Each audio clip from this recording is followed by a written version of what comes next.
Good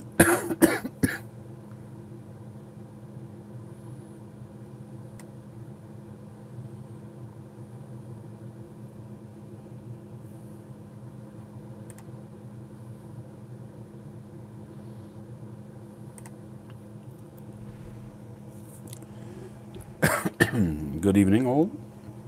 When I say all, how many we got? We've got 3 people watching. How is everybody?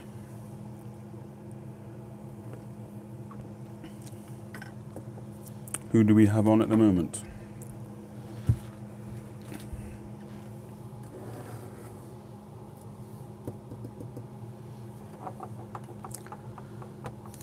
Hey Stephen, how are we tonight?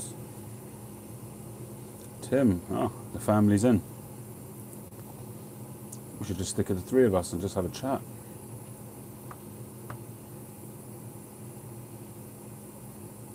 Sorry, not being rude. Everybody's welcome, of course.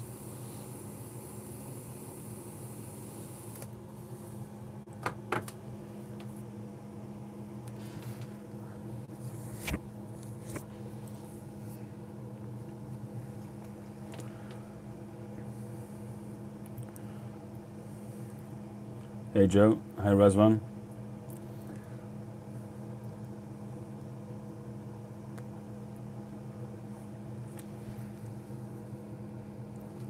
Well, the video that I did on Friday of the extra prizes on the draw certainly had an effect. I also uploaded it on IG and on a couple of groups on Facebook, and yeah, we got a good few £100 in over yesterday and today, so I'm very happy. We ended up with a total of about $745 all in, but I'll update more of that later on.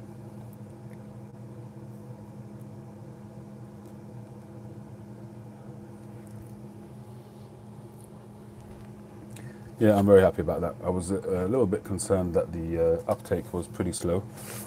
And Stephen, thank you for your second donation. It's very much appreciated. A couple of people donated more than once, which is very nice.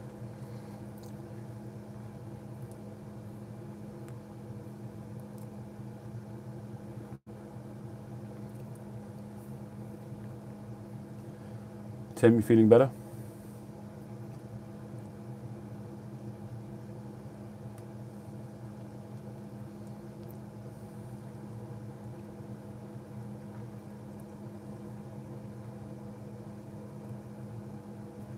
That's good to hear.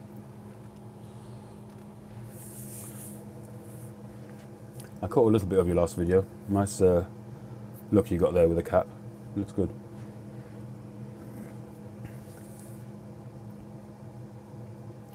I meant to ask you, Tim. Hey, Quaker. I meant to ask you, do you have any extraction in your room there? Because you've got quite a decent sized room there by the looks of it. I guess that's your living room or lounge or dining room in your flat.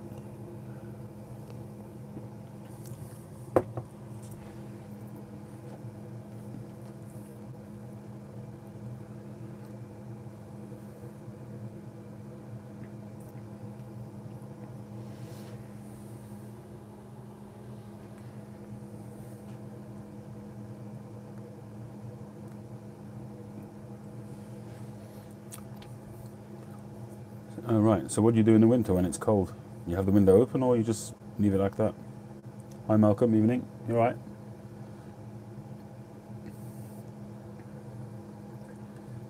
Thanks for your donations, Malcolm, for the Ethan raffle.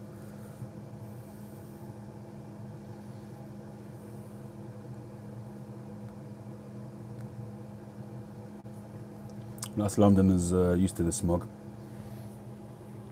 It's interesting, actually.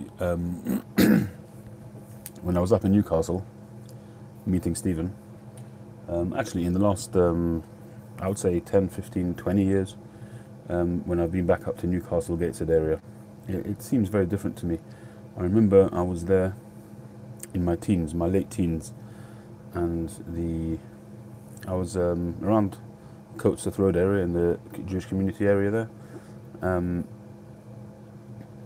if you look down, I don't know how familiar you are with Gateshead, Stephen, but walking down Coatsworth Road and looking down some of the streets like Windermere Street, those kind of roads where the streets have quite a steep decline, so you can see the hills in the background, probably 10-15 miles away, maybe more. And when I go there now, and on a clear day, you can see those hillsides. I don't know if you want to call it small mountain regions, and you can see them very clearly, and it's a beautiful view. But what struck me was that one of the recent times that I was there, I remember thinking back to when I was there in my teens, and I don't remember that sight. I don't remember that view at all. And it just struck me that the conditions, I think, just seem to be better than they used to be 30 years ago. I don't remember ever seeing that view when I was there in my teens. I lived there for about a year in my teens when I was studying there in one of the colleges. That's right, yeah, the pollution is definitely much less. Yeah, it struck me really quite vividly that the view was visible, and it wasn't then. I remember that. It was just a greyness that you looked in the distance, and that's all you could see, was a greyness. But I suppose that applies everywhere. I remember when I was in school in London as a kid, I remember we had some real pea supers some days when the fog was literally, you could not see past the length of your arm, and that was quite a common thing. Nowadays it just doesn't happen anymore. So certainly something right is happening when it comes to the environment in terms of pollution or reducing pollution. London fog, exactly.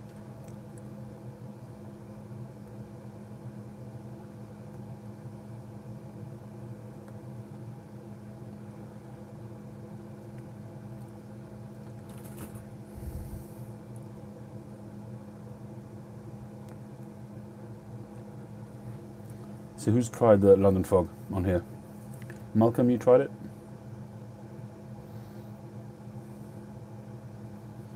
I would imagine that Stephen's tried it by now, and Tim possibly. Have you managed to get the 2 ingredients yet, Tim? Didn't I send you some? I can't remember if I sent you some when I sent you the pipes.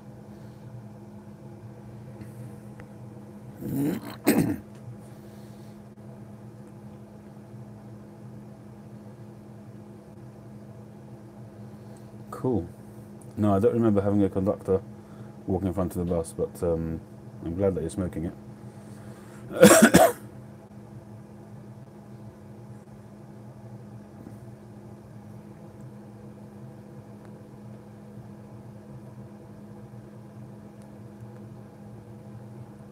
Hey, Elwood Maker.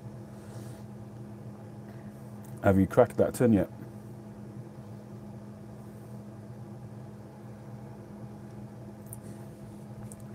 Well, it certainly works for me. Well,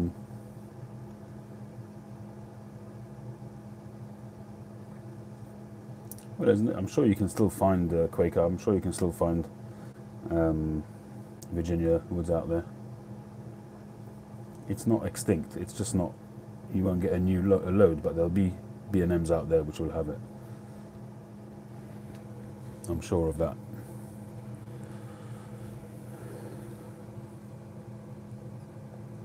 And over the years, you'll see people finding stashes like Briar Hokey does. Got his shop nearby him, where he's got a stash of loads and loads of tins. No, I agree with you, not to pay zillions for it, but there will be availability from time to time, I'm sure.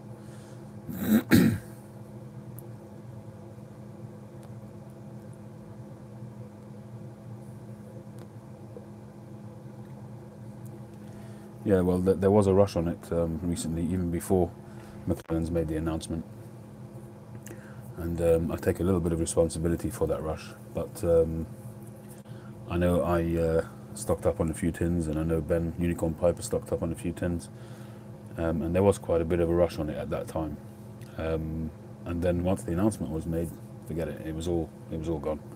So you won't get it online anymore. It's just a matter of searching out local shops whenever you move around the USA, I'm sure if you go to some tobacconists, you should be able to find it. Have you tried it, Malcolm, on its own?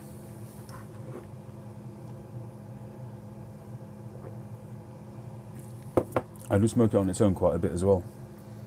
It's a really nice blend.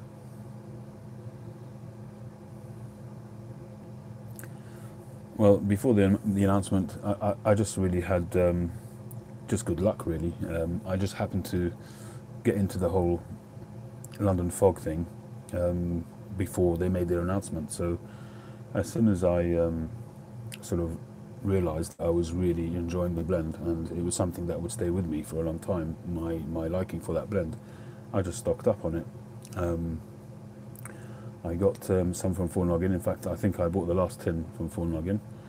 And I was lucky enough to get Mike Blocker, Gamecock Piper, and he ordered a few tins for me from, I'm not sure where, maybe Smoking Pipes or one of those Pipes and Cigars, when it was still, you know, pretty available. Pipehead, how you doing? So at that stage it wasn't difficult to get it, but then once people started talking about it online, there was a run on it, and it really went out of stock in most places, even before the McClelland announcement.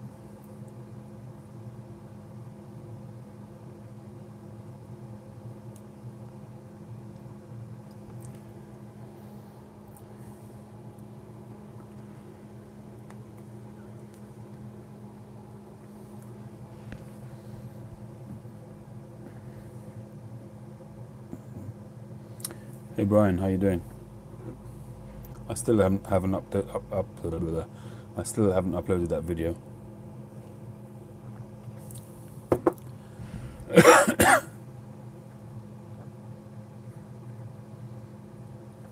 Yeah, I'm afraid, as I say, there was a run on it before the announcement, so at that stage people were sort of saying to me, you know, where can you get it from? And it was out of stock by most places, and at that stage I said, just wait for the next batch, you know, and little did I know.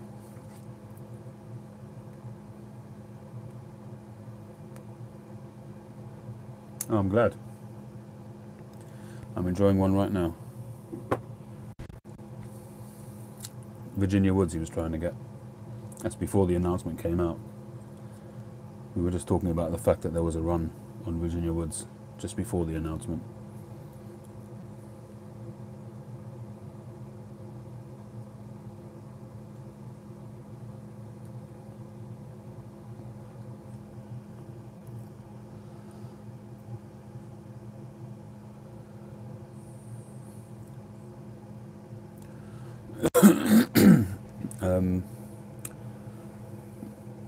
Blackwoods, I think I managed to get 2 tins of Blackwoods. Again, I ordered that before the announcement. I didn't really do any panic buying once the announcement was made. The only thing I bought after the announcement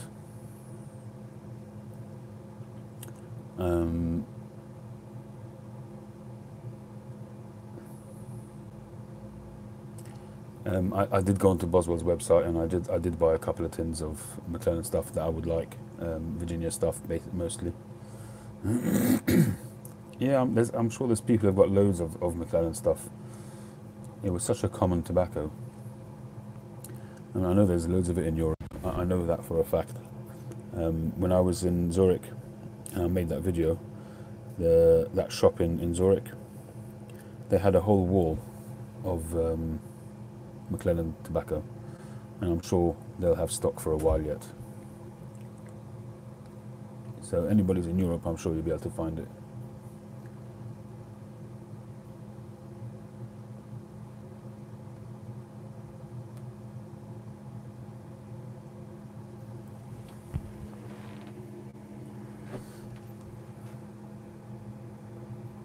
Yeah, definitely go for it.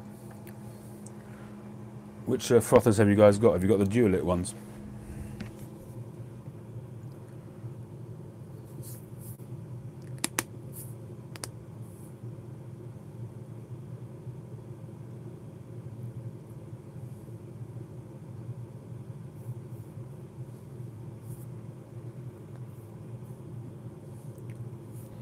Yeah, it's a good frother.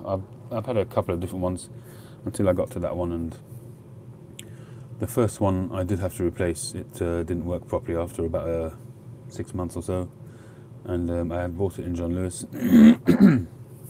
They swapped it straight over, no problem.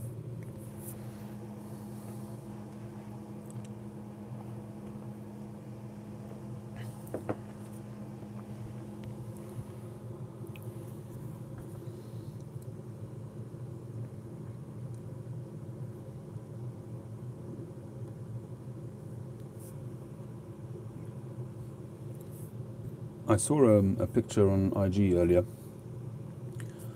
of somebody mentioning a blend by Germain's called Century Blend. Has anybody tried that?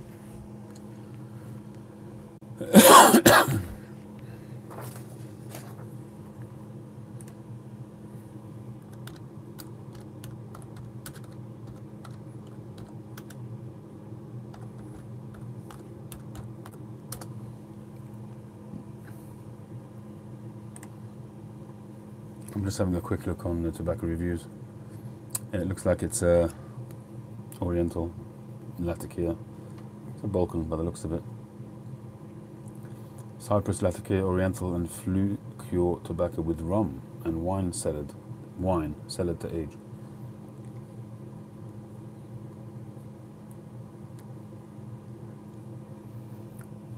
That's it. That's who it was. Yeah.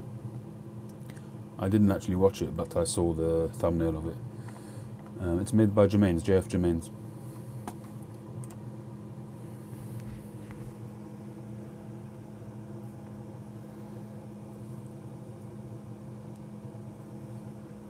It looks like quite a heady mix. There's not much in the way of reviews. There's one review, gives it 1 star. This is a pretty nasty tasting aromatic by Germain's. I believe it to be St. Ives, just in tin form. A strange, goopy topping that tastes of curry.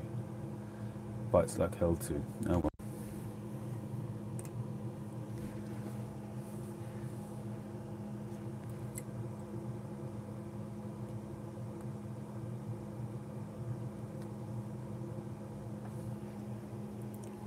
So what's news around the world? Pipehead, whereabouts are you?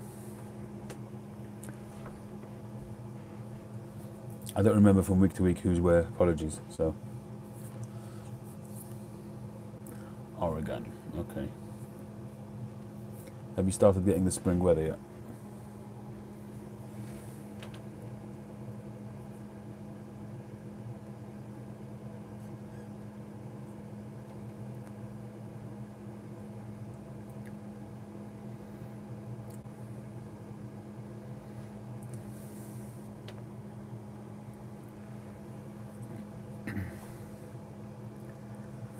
I don't know, I've not seen it in any of the UK websites, to be honest. Yeah, Joe. Well, it's really a matter of how many open jars you've got, really. I mean, you get to a stage where you've just got too much open. And now I've pretty much, unless it's tobacco that I smoke a lot of, I no longer jar stuff. I just keep the open tins in an airtight container. And I've got 3 containers sitting next to me. With open jars in it, open tins rather. I've probably got about 30 open tins, and I'm just slowly making my way through them. I haven't really opened anything recently. I haven't done any first impressions very recently, so I'm just trying to get through what I've got, and it's really slow going because I'm smoking London Fog most of the time. So that's one of the reasons why I went for some Northwoods on Friday.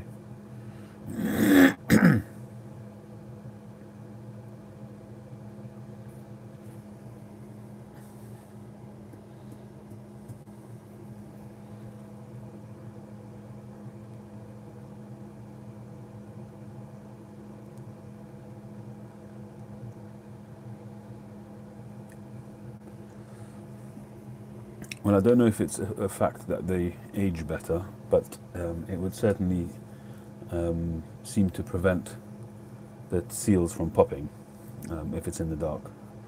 The heat from the light and so on does seem to have an effect. That's what the general position seems to be.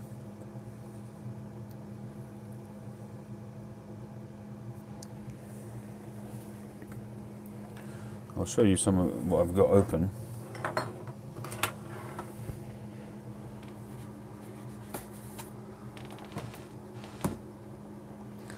So that's one container. That's another one. I've just, there's another one as well. I'll just give you a quick rundown.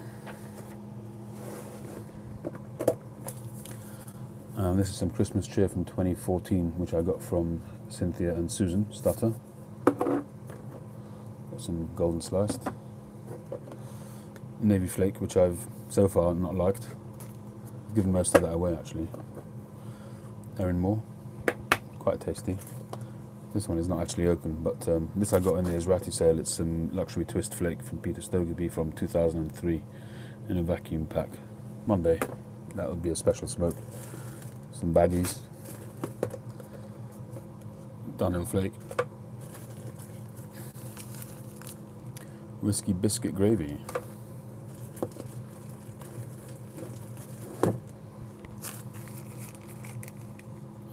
that's a baggie of something from JJ Fox, Kendall bark mixture,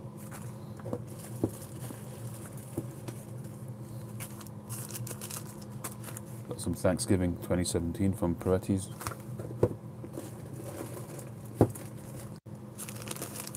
Cuban mixture from Peretti's.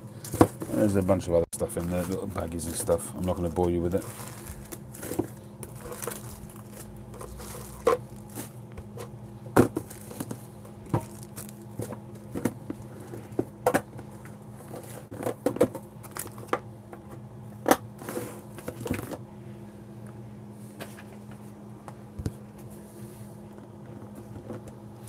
The only thing with putting these things, open jars, into airtight containers is that when you've got a really aromatic tobacco or a really pungent English tobacco, you might see some of those flavours move around the container.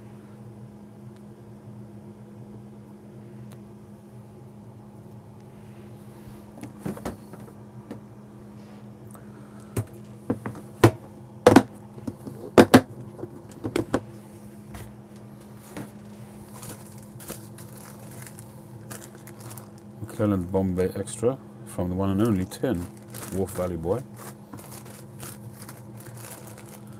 Got some McClelland Red Cake.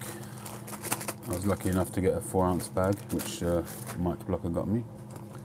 Some luxury twist flake I bought a while back now from Four Noggin. Modern Virginia. Got a few little drops of Star of the East flake. Not much left in there at all. Dark flake. Exhausted Rooster from C&D. It's actually a nice Virginia blend, that. Some medallions from Davidoff. Mississippi Mud, C&D. This one's from 2004. It's actually quite nice stuff. Some BS flake. It's such an unfortunate abbreviation, that, isn't it?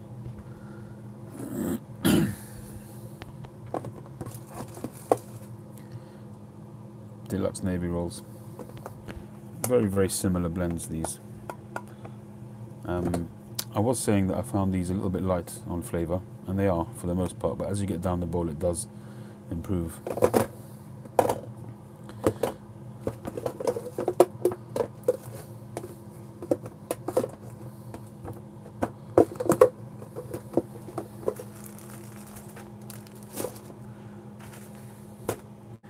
Yeah, that brown sugar flake is also a pretty good blend. It is quite wet, so you have to let it dry a bit. But it's a pretty classic straight Virginia. Well, they just abbreviated brown sugar flake. They had to because of the EU regulations. The EU regulations now stipulate that you can't give something a name which makes it attractive, which might entice youngsters. So Dunhill flake used to be Dunhill light flake, and because that implies that it's light and easy and not dangerous, they had to take it away. They had to change the name. to Dunhill Flick.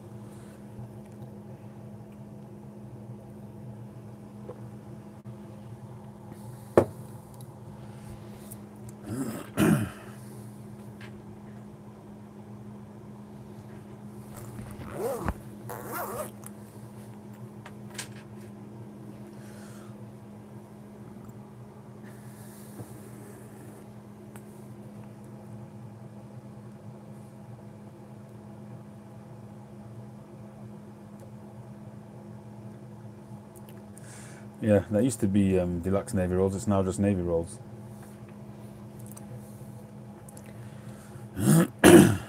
Deluxe used to be on every appliance in the old days when I was a kid.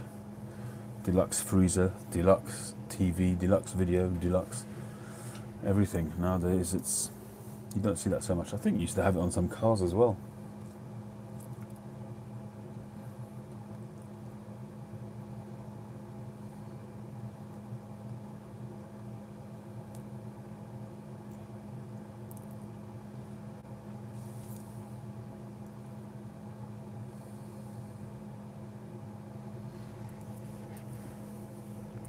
Some final thoughts on the Ethan raffle.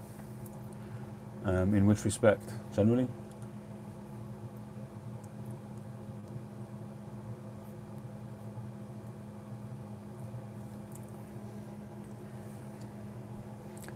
Am I happy? Sure. What do you mean? I'm not with you.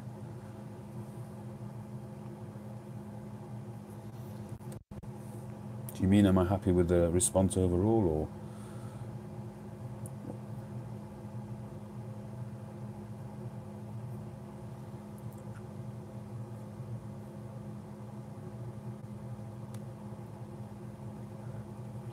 Oh, right. Well, the reception, there was you saw my video probably, which did come across maybe a little bit paranoid maybe, but I did get a little bit of negative feedback. I wouldn't say negative, but people sort of showing surprise and dismay that I was doing a raffle when Ben was doing one. And as I said in the video, that completely went over my head. It didn't occur to me even at the time. I just thought I'll do one here in the UK. We've all got our own subscribers, our own viewers, different audiences. And I just thought I'd spread the word. So I decided to do one. You know, I've donated a fair amount of stuff in there, all to a good cause. I completely did not see any negative aspect to it whatsoever. Hi, George. Hey Joshua, how you doing? I tried to get in on your live view, but it was pretty, yeah, there was Ashton special edition blurry pipes, very special.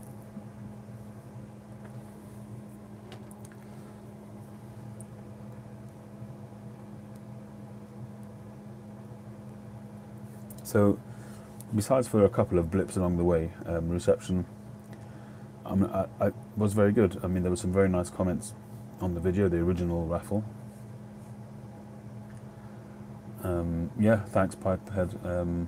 I saw your comment from the off on my video, which is appreciated.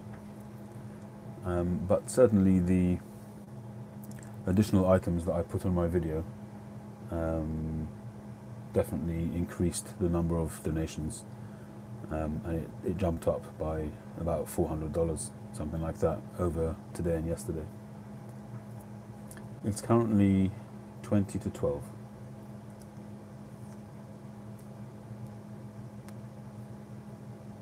"20 minutes to midnight at the moment." Hey, Piper88, how are you? Yeah, that's what I would have thought, Quaker.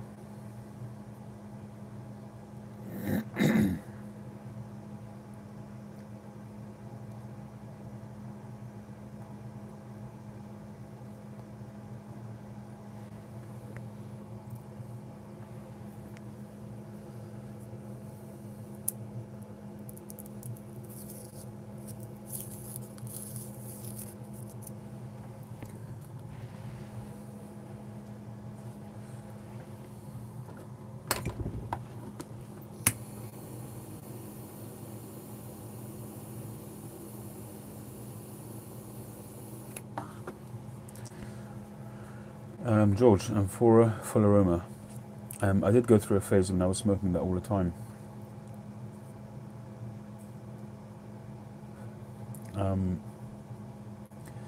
It's a really nice tobacco. I haven't smoked it for a while. Perhaps I'll light some up after this cigar.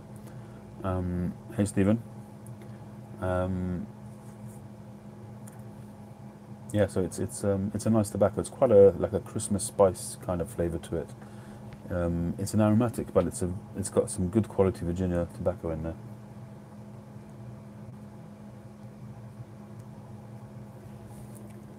These cigars are pretty good. It's a Ramon Allones Belgian Regional. It's a very nice Vitola. I like that Vitola. But it's still a bit young. The first 2/3 are actually very nice. But as you start to get towards the end, it gets a little bit ammonium-y, a little bit charry. What would you say is your favourite cigar, Malcolm? You're on CSUK, aren't you?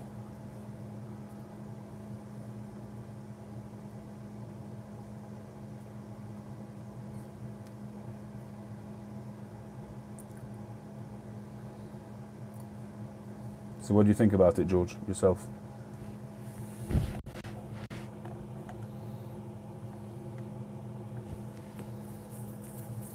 D4, yeah. I never really got into the D4. Hi, Shrekken. I do have some D4 in my humidor, but I've left them there to sit. I think the batch that I got were a little bit green. It's Ras, yeah, okay, that I agree with. I've got several different years in my humidor, and they're all good. Even the 2016s are good.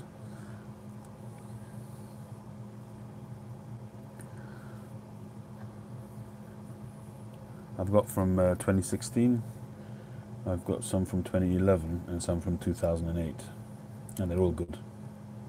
I think the 2011s are the best, actually. 2008 was a fantastic year all round for Cuban cigars. Yeah, well, as far as the D4 is concerned, hi Paul.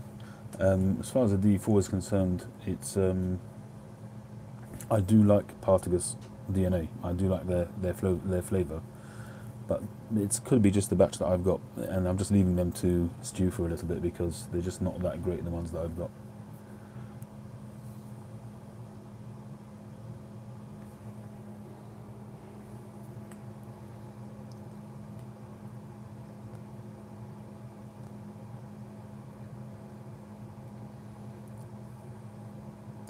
Yeah, it's pretty easy to get, George. Are you in America or Europe? Where are you?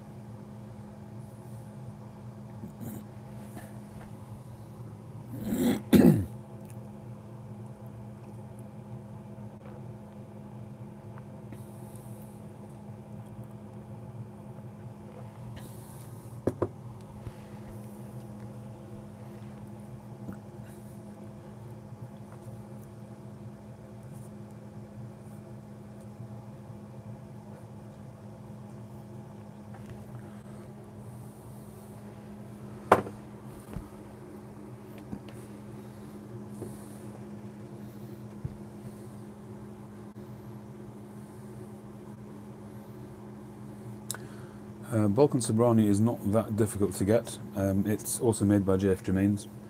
I was gifted that tin. I never smoked it. I got it empty. It's a very old tin.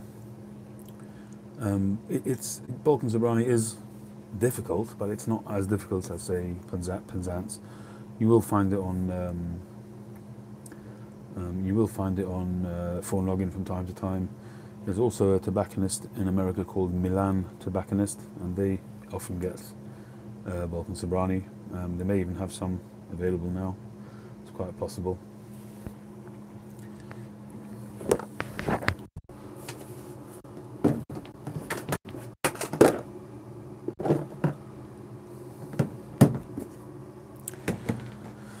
Right, well, I think my Capajos, yeah. I think my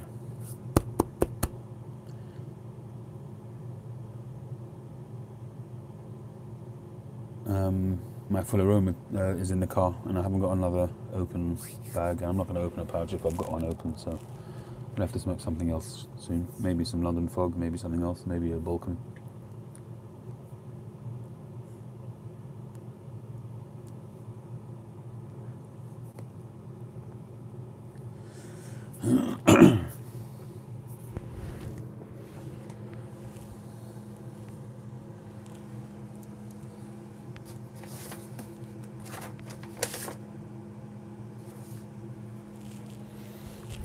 I bought some of the cobs for the raffle.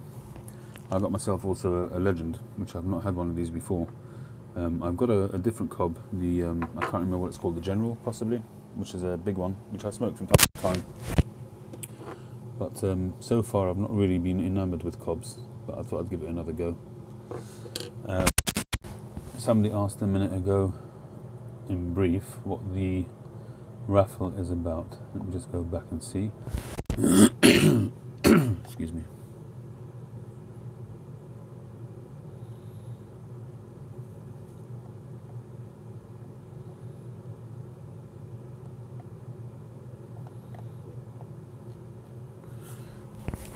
Malcolm, do you put anything in the bottom of it? Some what they call cigar mud or some kind of stuff in there to seal up the bottom of the bowl on these?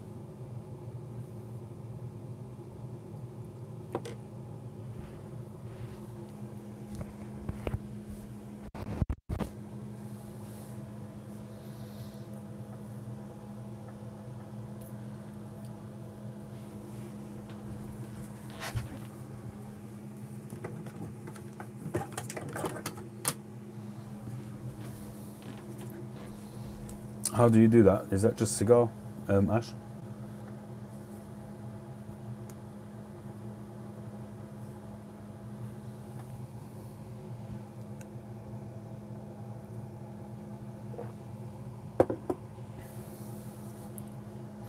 So what, you make it into a bit of a paste kind of thing, a thick paste, and let it dry?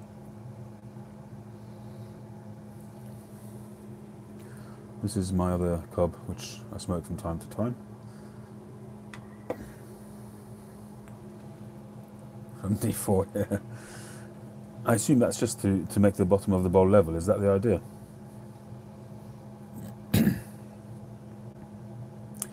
Well, hello Chad. How are you? I shall have a look at your video.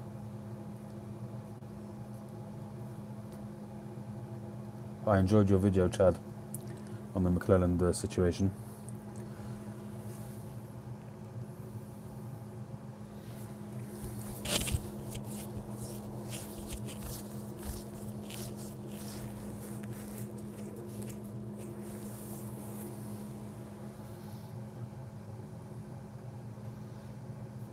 All right.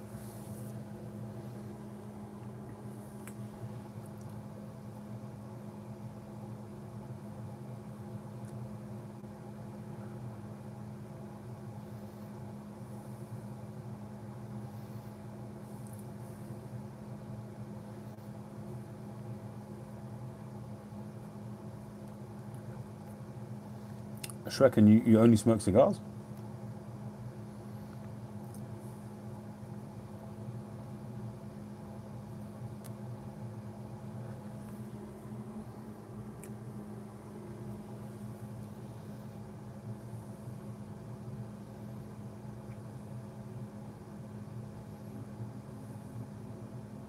Yeah, nothing wrong with that. There was a time when I also only smoked cigars, although I started on a pipe, but when I got into cigars I really got into it big time. To be honest, I don't know if it's worth repairing a cob. I mean, if you can do it then all well and good, but unless it's a special cob, but they're only a few pounds. If you're going to give it into repair, it'll cost you more to repair it, I would have thought. You're better off just cobbing something together yourself. You really do some kind of mod. Just wedge in some kind of wooden tubing, really. You can buy, I think from, what's his name? Come on, Chad, I'm sure you know. What's his name? The guy who does the corn cobs on IG all the time and on YouTube. Aristocob, thank you, Tim. yeah, check out aristocob.com and you'll probably get whatever you need, and just do it yourself. It's not worth giving it into repair.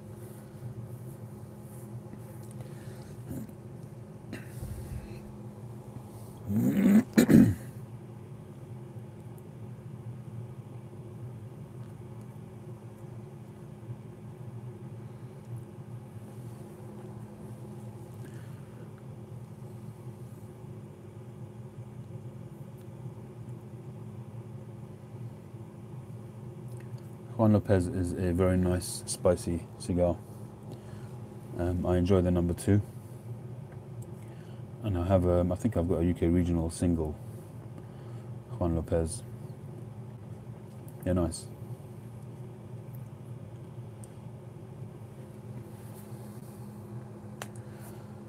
See you in a minute, Malcolm. You might miss the raffle. We'll have it all done and dusted by the time you come back. No worries. What are my opinions on pipe smoking and health? Well, a bit of a contradiction in terms, I suppose one would have to say, to put them in the same sentence. It's just a question of compared to what. You know, walking across the street can be dangerous. If you compare pipe smoking to cigarette smoking, you know, you can argue these kind of arguments till you're blue in the face, but it certainly seems scientifically proven as well that pipe smoking is a lot less harmful than cigarette smoking and less harmful than cigar smoking. Cigar smoking, and this is all assumed that you don't inhale cigars or pipes. If you inhale a cigar or pipe, number one, you must have lungs made of asbestos, and number two, you are inhaling a huge amount of nicotine. The amount of nicotine in a cigar it just trumps anything that's in a cigarette in terms of nicotine, probably by about 20 times. Number one, most cigars are bigger, just simply the amount of tobacco leaf that you're smoking. Yes, it doesn't have the all the chemicals and carcinogens that are in cigarettes, but just the tobacco leaf itself and the nicotine that you get from it in a cigar is much, much more. I mean, the truth of the matter is, if one was being sensible and one wanted to smoke something, the pipe is probably going to be the best all round, and I should really, you know, reduce the amount of cigars that I smoke. That's probably very, very true, and I have done from time to time, but there are times, as I've said many times, there are times when only a cigar will do. Sometimes if I've had a really particularly rough day, or if I've come home stressed, sometimes a pipe won't be enough for me.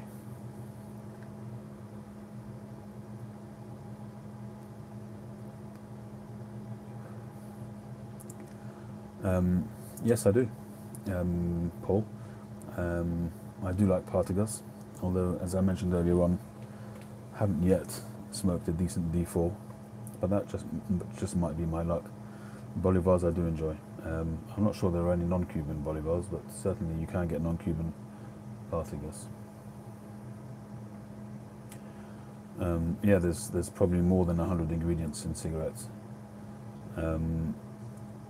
because those ingredients are made up of, each one of those have probably got hundreds of ingredients in them.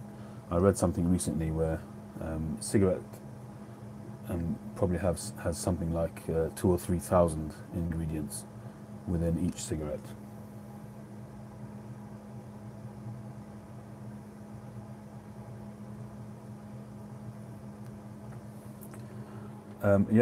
Chad, definitely. Yeah, thousands, Quaker. Literally thousands, because each of those 100 ingredients is made up of other chemicals. That's what I read anyway. Don't quote me on it. So Chad, yeah, overall, pipe smoking generally does seem to be the best way to go, and in moderation, yes.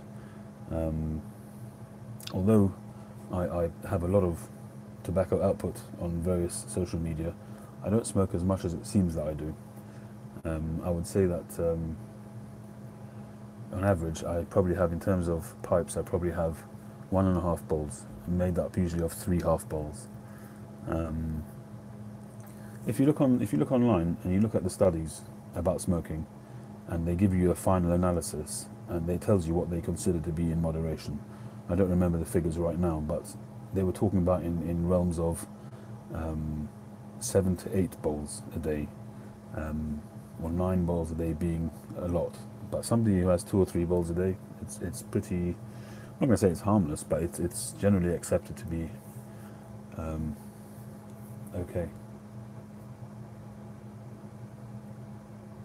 I'm glad you liked it, Paul.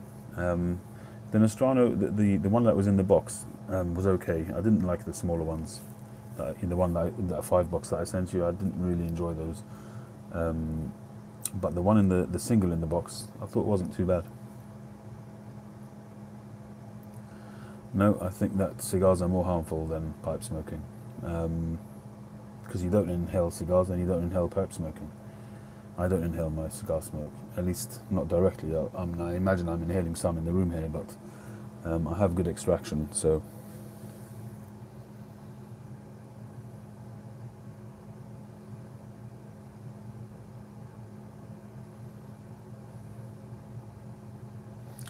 Yeah, I mean, there's pros and cons with pipes and cigars, as you'd expect. A pipe definitely is, I think that if you're stressed and you're sort of hyper and you're kind of really sort of buzzing through the stress, for me at least, a cigar works. They both work, but there is a ritual with pipe smoking, and the thing and it forces you to relax, it forces you to slow down, because otherwise you're going to smoke it too fast, it's going to get hot, and you're not going to enjoy it.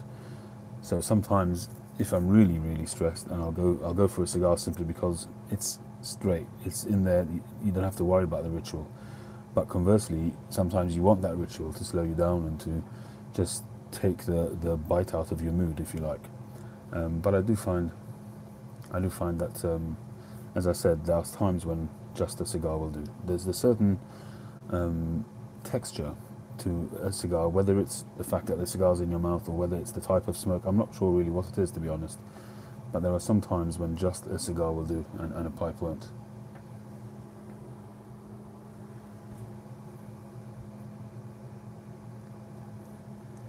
Mr. Shunriux, I don't know how you pronounce that, but I'm going to call you Mr. Shun. I'm not going to call you Mr. Yux, so I'll call you Mr. Shun. I would not ever say that either cigarettes or pipes or cigars are healthy for you. You can certainly, if we're being honest with ourselves, we can certainly talk in terms of being less harmful. And I would say that, as I said, the pipe, on balance, is probably the least harmful of all of them.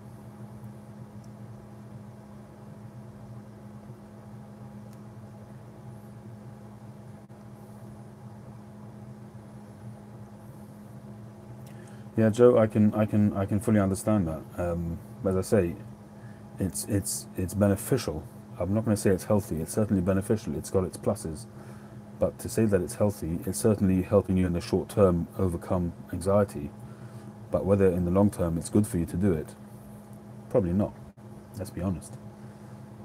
But it's certainly got very beneficial properties to it, such as relaxing and reducing anxiety and just generally calming one's nerves, definitely.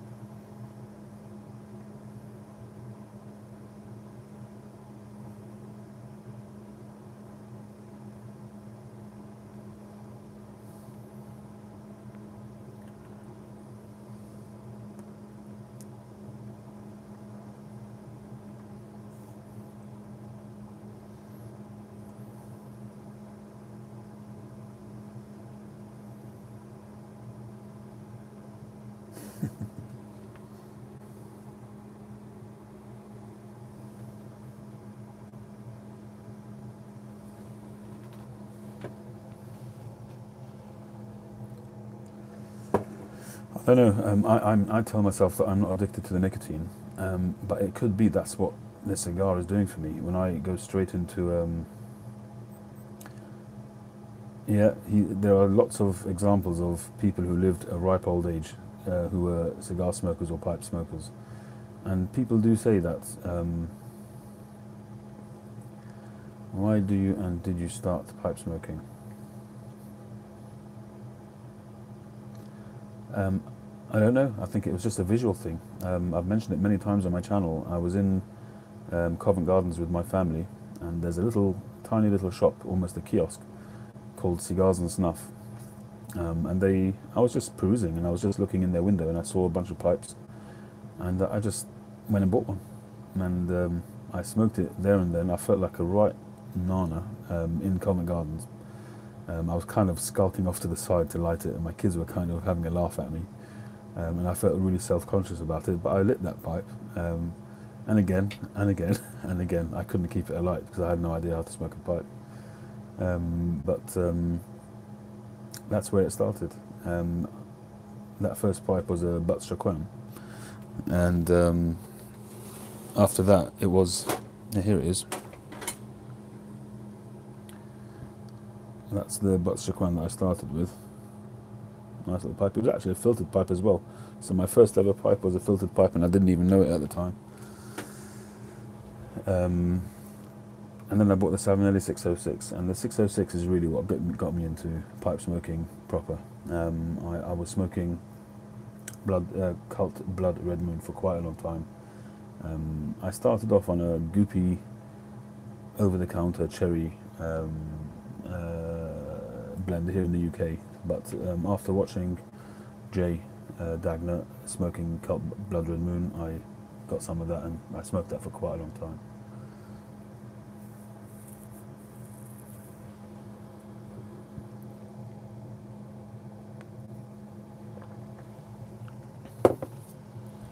I find actually when I walk in the street here in the UK, I see recognition in some of the older people, and they kind of, some people, they just look at it and they just don't know what it is, the young, the youth, but or they've not seen it too often.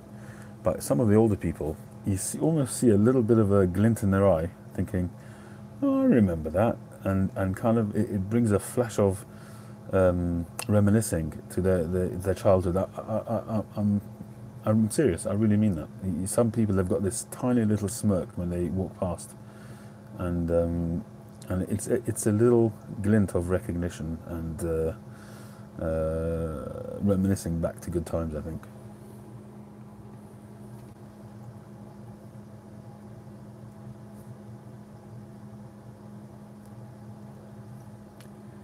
I don't know, when you're sort of on the YTPC and various groups on Facebook and so on, you feel part of the community, and you just feel that you know, that it's growing, that pipe smoking is coming back, and it's really growing.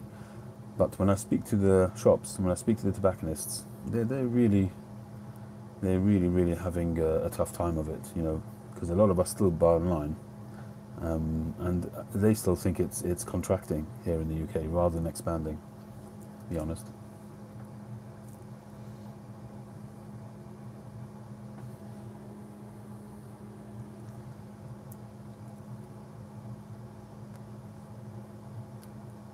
It'd be interesting to hear, Stephen, what kind of pipes and what kind of tobaccos the old timers used to smoke. It's just, you know, we've come to this sort of recently, and some people have been smoking a pipe, Paul, for a long time, or tobacco for a long time.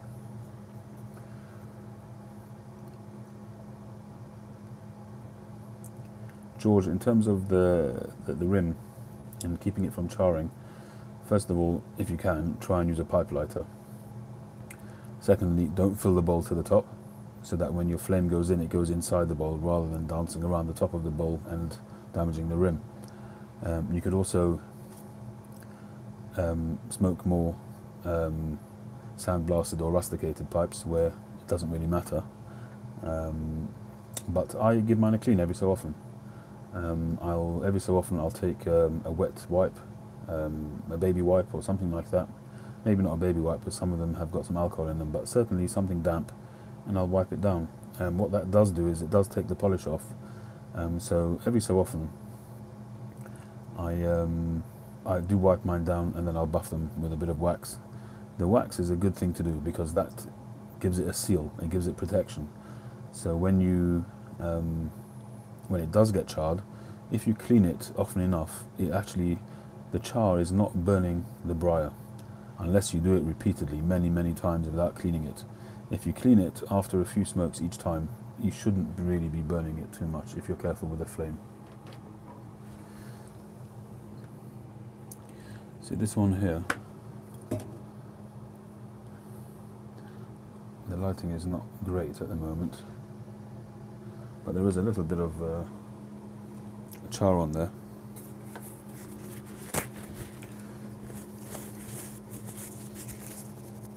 So I've just wet this tissue with my tongue. You see that? That comes off.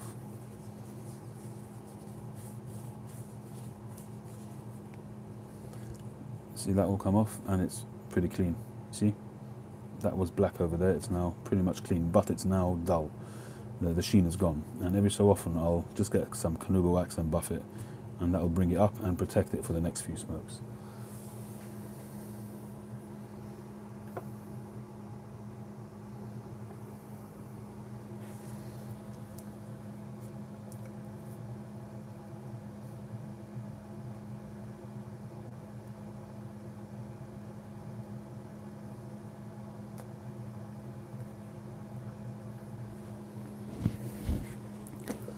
Well, George, smoking generally is to many people it's taboo, you know, and I think it's a fair situation. I think it's not a healthy hobby. So, you know, people who don't smoke but see you smoke essentially are breathing in your smoke, and I think it's about being sensitive and considerate to other people. If you're smoking in the street, I don't really see a problem with that. It's in the street, it goes up in the air straight away, unless you're blowing into people's faces. But I mean, you look at people with vapes; they are emitting clouds of smoke, and you know, people are quite happy to live with that.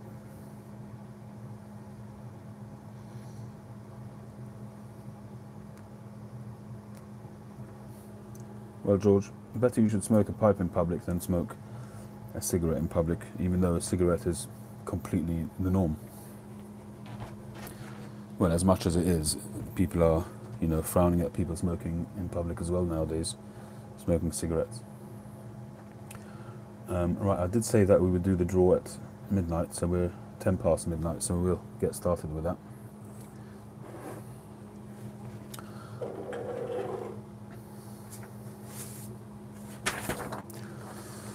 Okay, so in the interest of complete transparency, I very much wanted to do this live rather than in a recording. Just find another phone and make sure I've got the number cruncher on there.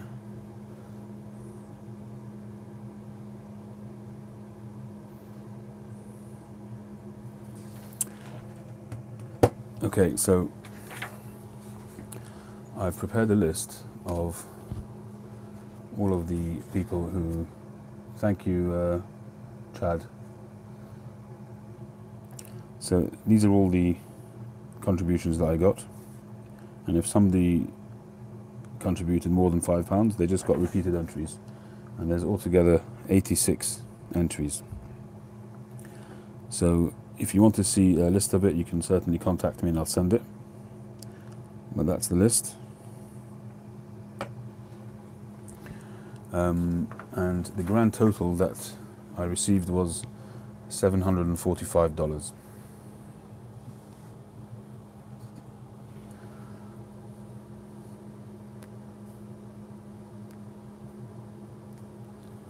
The cigars come to an end.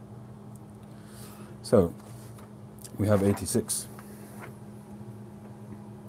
I'm sure you've all seen the prizes, so I'm not going to go through all of that now.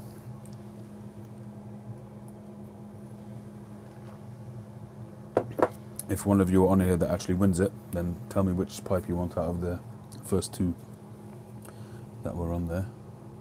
So we're putting in, there's the list, 86. So we are ready to fire on 3. 1, 2, 3. And it's number 41, and it is Andrew McCain. So Andrew, if you're on here, make yourself known. If not, I will be posting the results. So well done, Andrew McCain.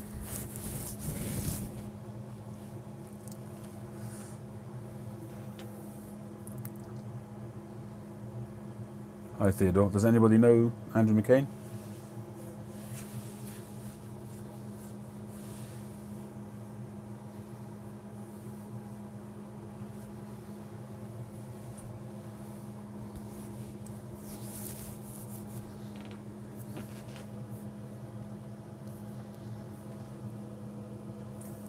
I feel I ought to do another drawing, bit of an anticlimax. What do we say? Should we do something else? I'll tell you what I'll do. So in the prize,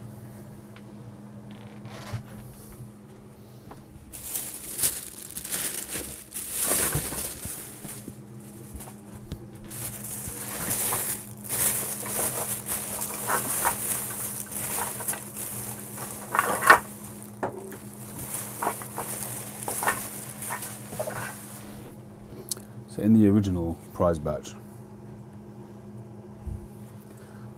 there's a choice of these 2 pipes amongst all the other items that are in there.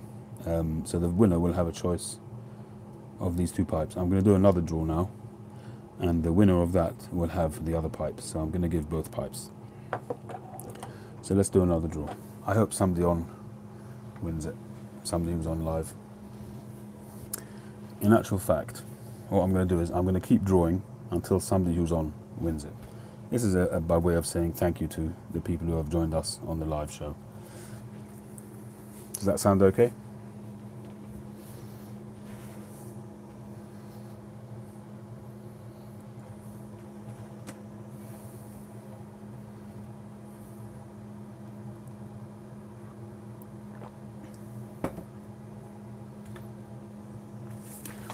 Okay, so we've got the list again.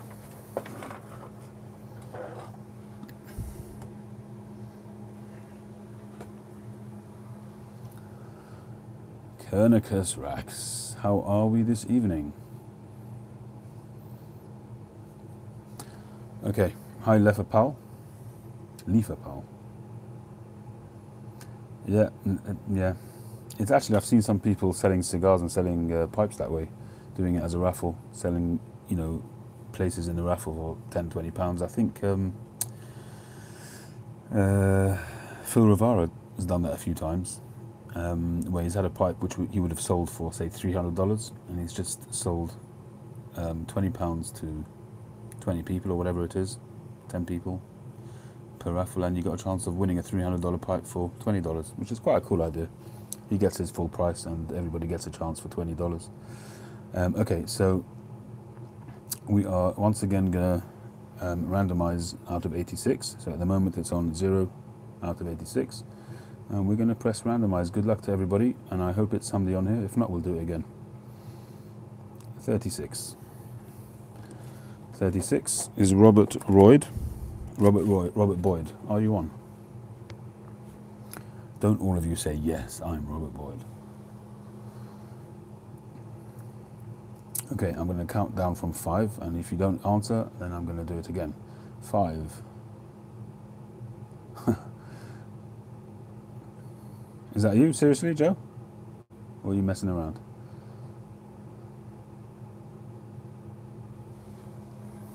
Can you just confirm that, Joe? Seriously now?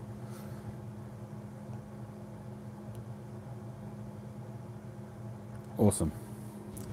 That's fantastic. I'm just going to go to my PayPal account. Bear with. What have you done for me lately?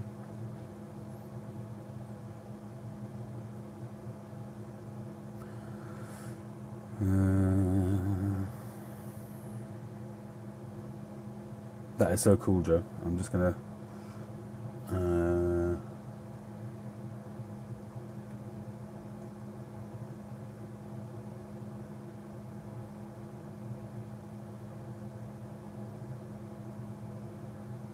Indeed. BeardlessGnome Joe, I am delighted. Joe, that's fantastic news. I'm very, very happy. So you'll get one of these two pipes, depending on what the first winner chooses. They're both great pipes. I'm sure you'll be happy with either of them. So there you go. All right, I'm glad. Really glad.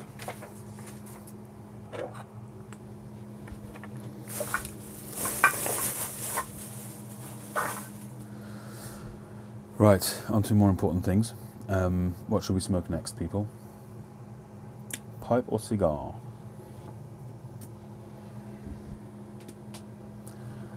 The Elwood pipe I do still have, in fact. I think. Good night, Conicus Rex. I hope the dog's snuggling up with you.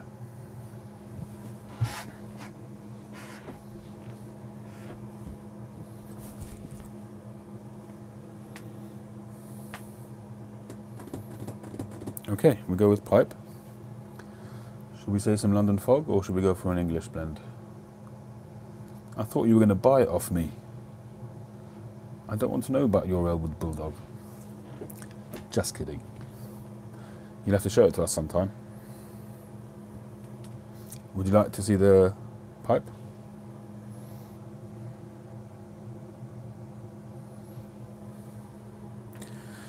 English, okay.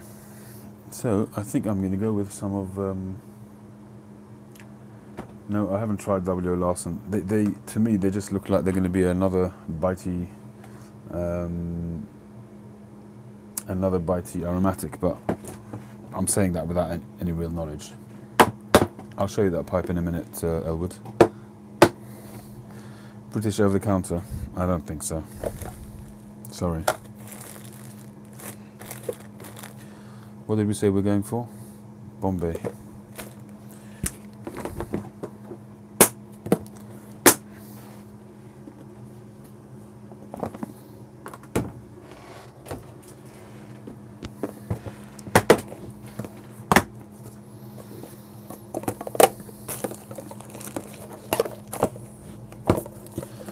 Well, the Bombay, whatever it's called, that Tim sent me. Gotta find it.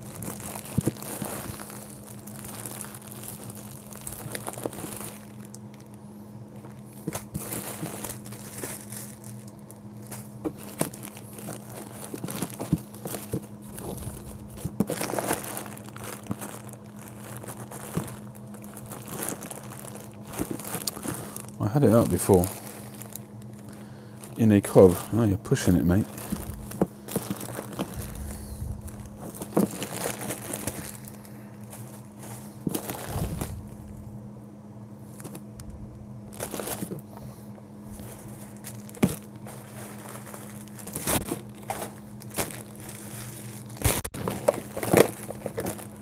Too many open tins, that's my problem.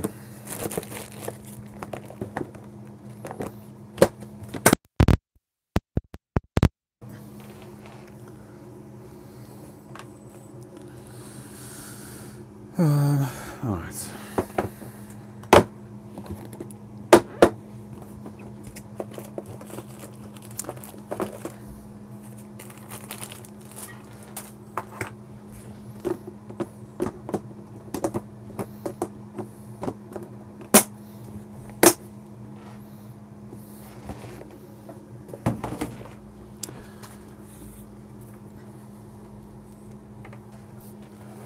Okay, so we've got some Mississippi Mud, which is from 2004 from Cornell and Deal, which is Perique Latakia Black Cavendish. And we've got McClellan Bombay Extra from Tim. Tim, can you remind us what's in this, please? Yes, very ironic, Elwood, isn't it? The Americans making good English.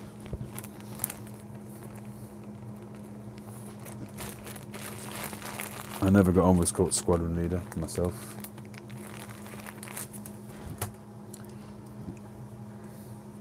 You could try mild English from the Boswells. But if you're asking me, of course, I'm always going to say northwards from Boswells.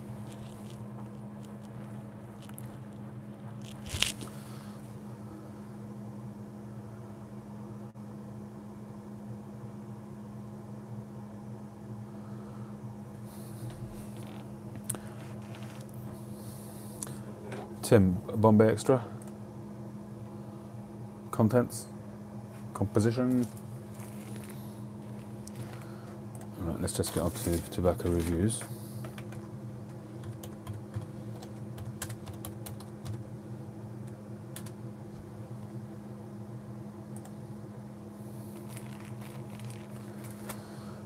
Bombay Extra is Latakia, Oriental Turkish Perique, Virginia.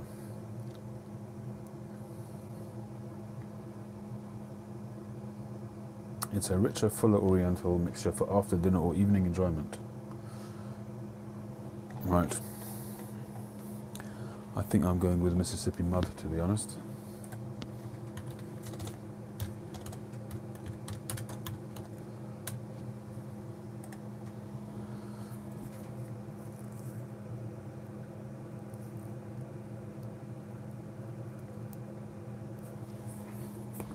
Alright, so I like actually the tin art on Cornell and Deal stuff is also very nice.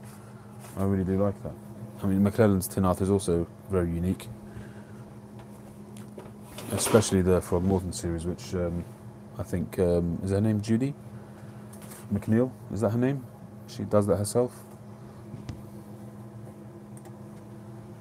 Where's my leather tray?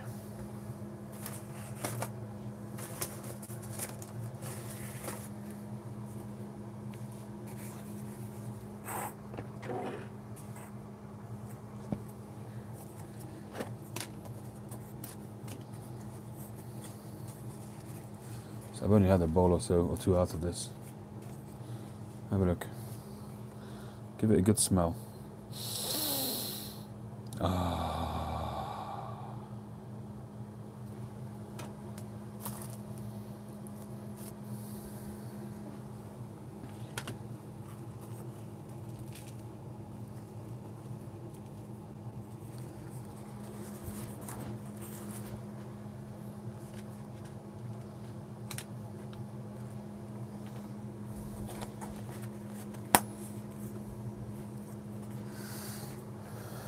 Are you sure it's the tobacco you're smelling?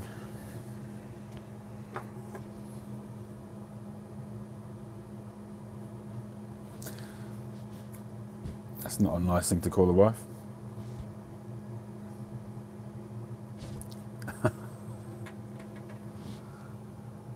Yeah, I've seen that video. It's a very cool video.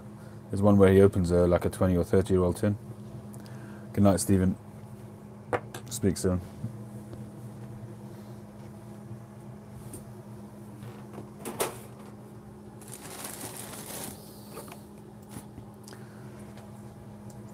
By the way, Stephen, that shout out you did for that guy in with the broken, with the loose stem, a good shout out. I've subbed to him. Really good guy. What is it? Pipe Grunt or something like that?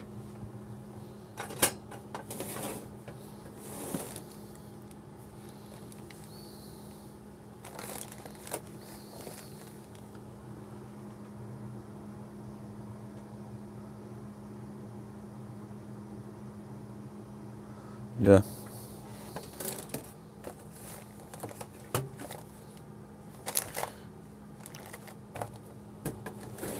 I'm trying to find my paper filters for these cobs. Well, I'll take one out of the Legend. Should I smoke it in the Legend? The Legend or the General?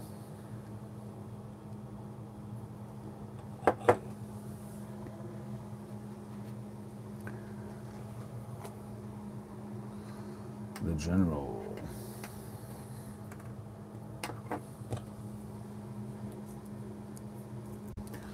I think I'm going to put the bent stem on the General, if it'll go. Yeah. That's the good thing about these covers, is they can swap things out. That was the original stem for it. I quite like that. It's got a good feel about it.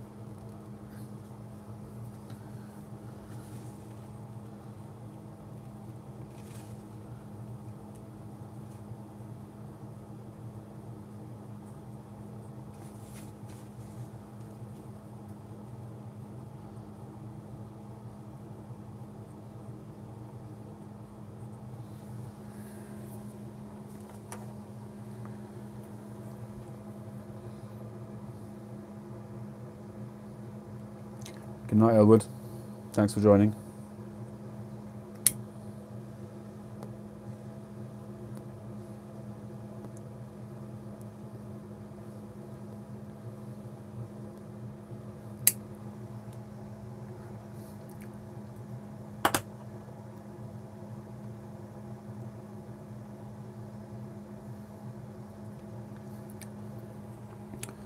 Starts off with a very woodsy Virginia kind of aroma.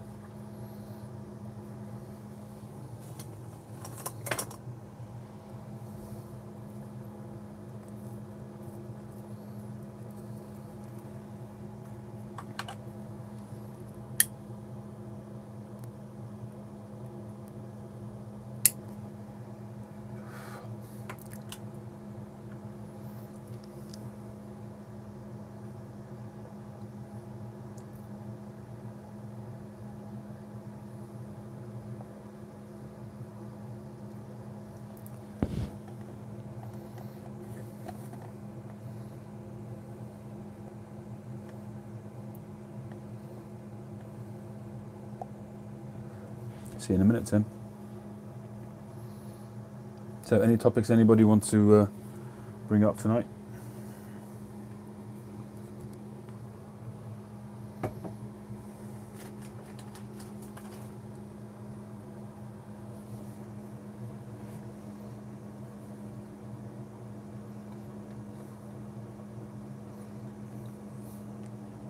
Come on, we can't do that every week, can we?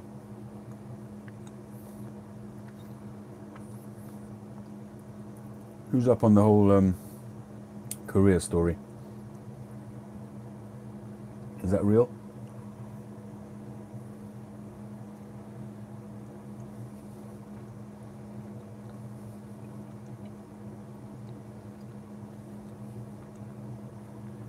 Thank you, Paul. I appreciate that.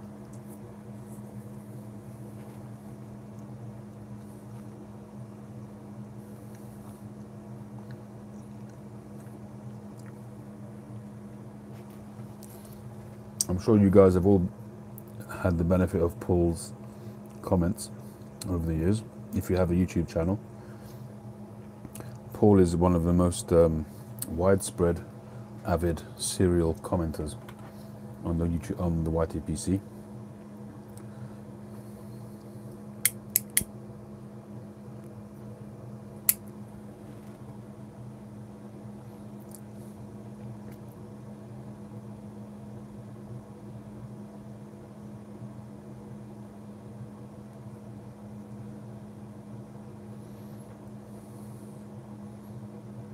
How long have you been a viewer, Paul, on the YTPC?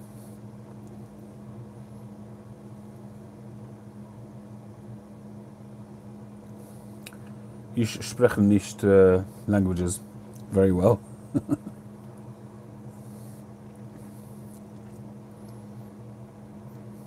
Nah, it's only a year, surely.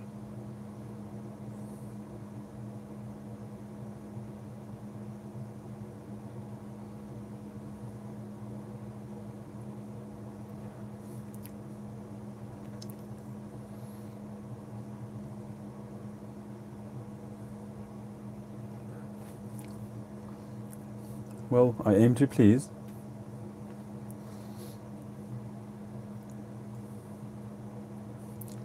Je suis parler un petit peu français aussi.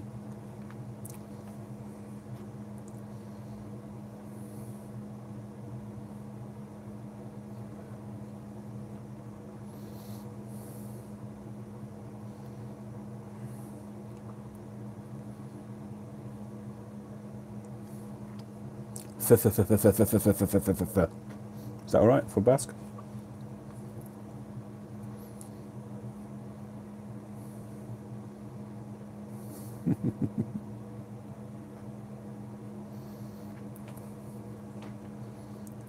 I can do a bit of Italian as well. Passa me the pizza.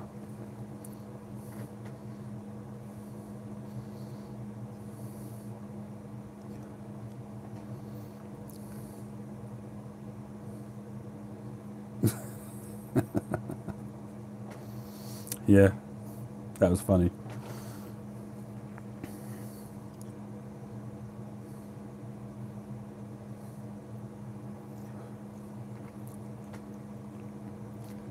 I learnt all my German from Jason Statham.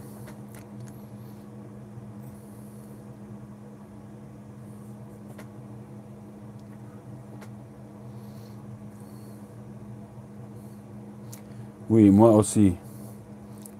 I learnt all about the stylo in school.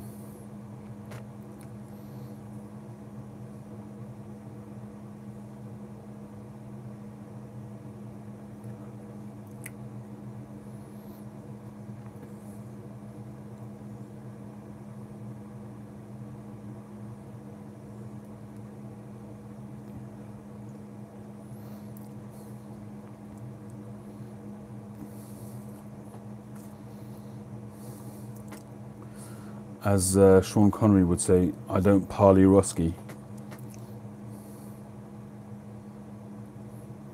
Nah, that's drawing the line. I can't do mandarin, I can't do tangerine, can't do oranges, can't do any of that stuff.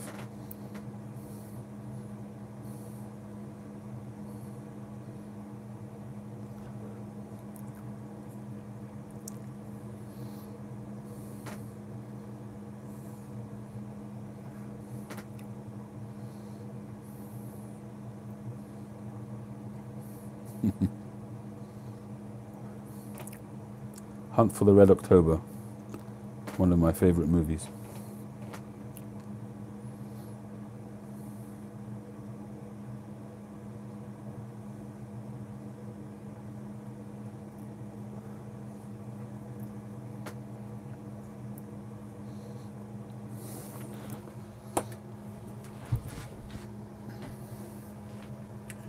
So was mine, Paul. My father's parents came from the Ukraine. They came over in the 1930s. Hebrew, yeah, we can do a bit of Hebrew. Lamalo. Betach. That's right, Tim. We just speak a bit louder, right? Make ourselves heard.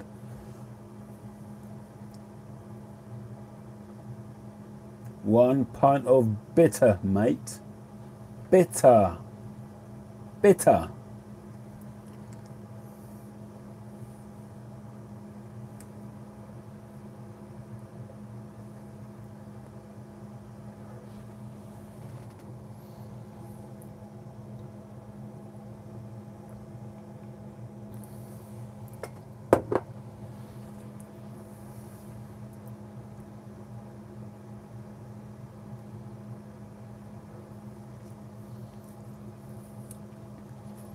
Well, I guess they bask in that glory.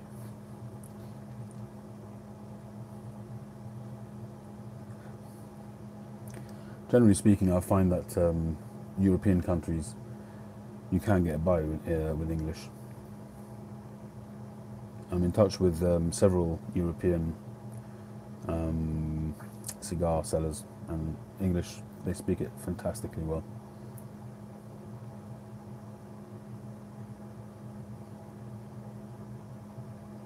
Pun intended, of course.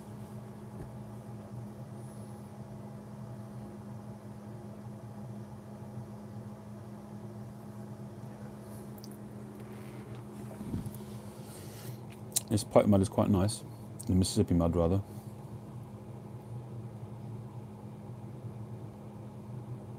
It's got a very nice retrohale. It's a bit campfirey.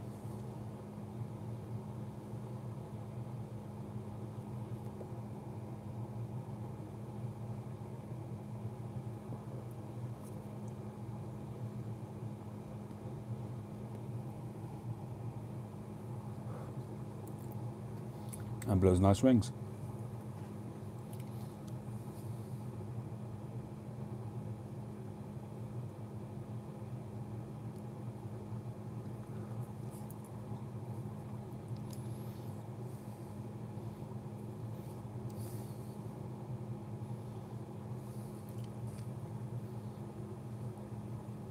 Oh, pipe cat, we've been talking about you for the last 5 minutes. We'll have to stop now that you're here. I struggled with French big time, Tim. I remember in our French teacher was a nauseating fellow. He was a short fellow, had a very long nose, and we called him Nosy. He was nauseating, but we called him Nosy because he had a long nose, and his nose was forever dripping. And he was just he was an older fellow, and he had no patience for kids. I never understand that, why you have teachers that get into teaching and just don't have patience for kids. To me, it's just such a ridiculous state of affairs. There's so many, although nowadays it's not as bad. Nowadays schools in the UK anyway, primary schools for sure, they're good places to learn.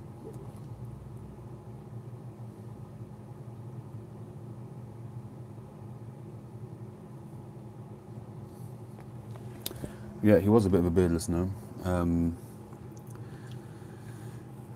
When I went to school, in primary school, which is up to age 11, I didn't enjoy it. Didn't enjoy it at all. And when my first son went to school at the age of 3,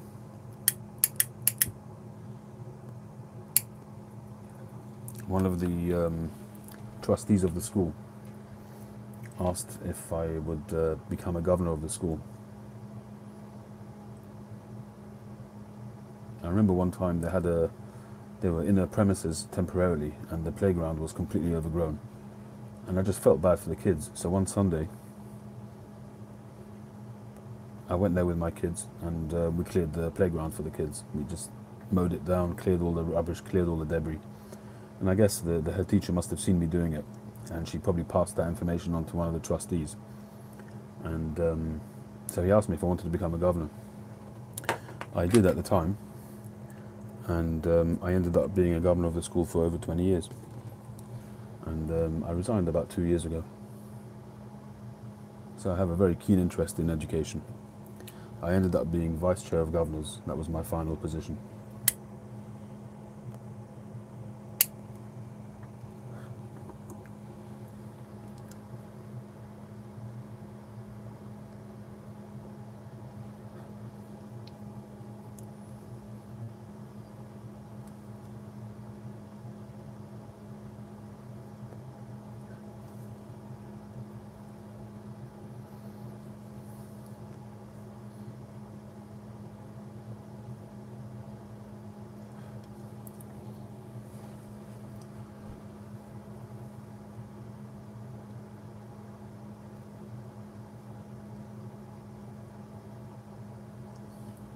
Joshua, are you still around here? You still on with us?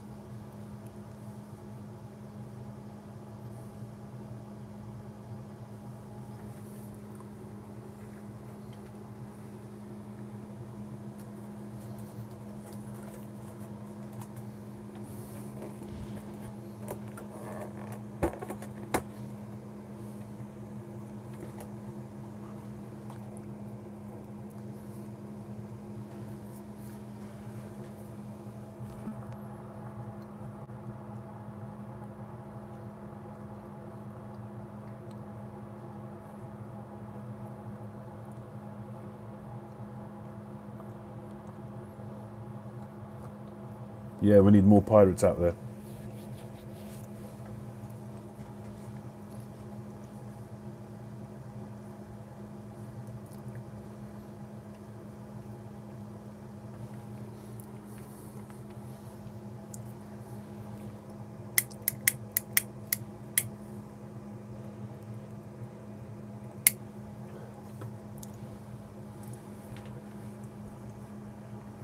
I do think that the British educational system, and it's probably similar in a lot of places, they get a bit sidetracked and they're influenced too much by political wranglings in government and opposition.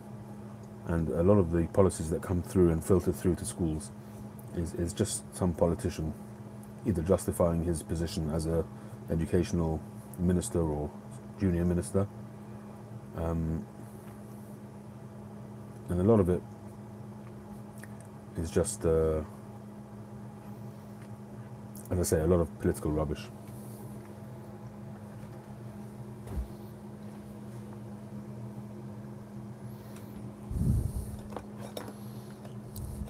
Yeah, Tim, that's true, but that's, you can say that with a lot of subjects. You say that with algebra and lots of topics. A lot of it is to exercise the brain. It's not just about the information that you're learning. I don't have a problem with that myself, although I'd like to exercise my brain with things which would be practical. On that I agree with you. But I think a lot of it is somehow the educational system seems to be out of touch with modern society. I think that's true more in senior schools or secondary schools, grammar schools, whatever you want to call it.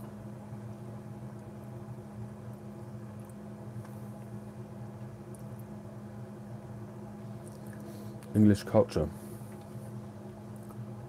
I don't know if there is one anymore, to be honest.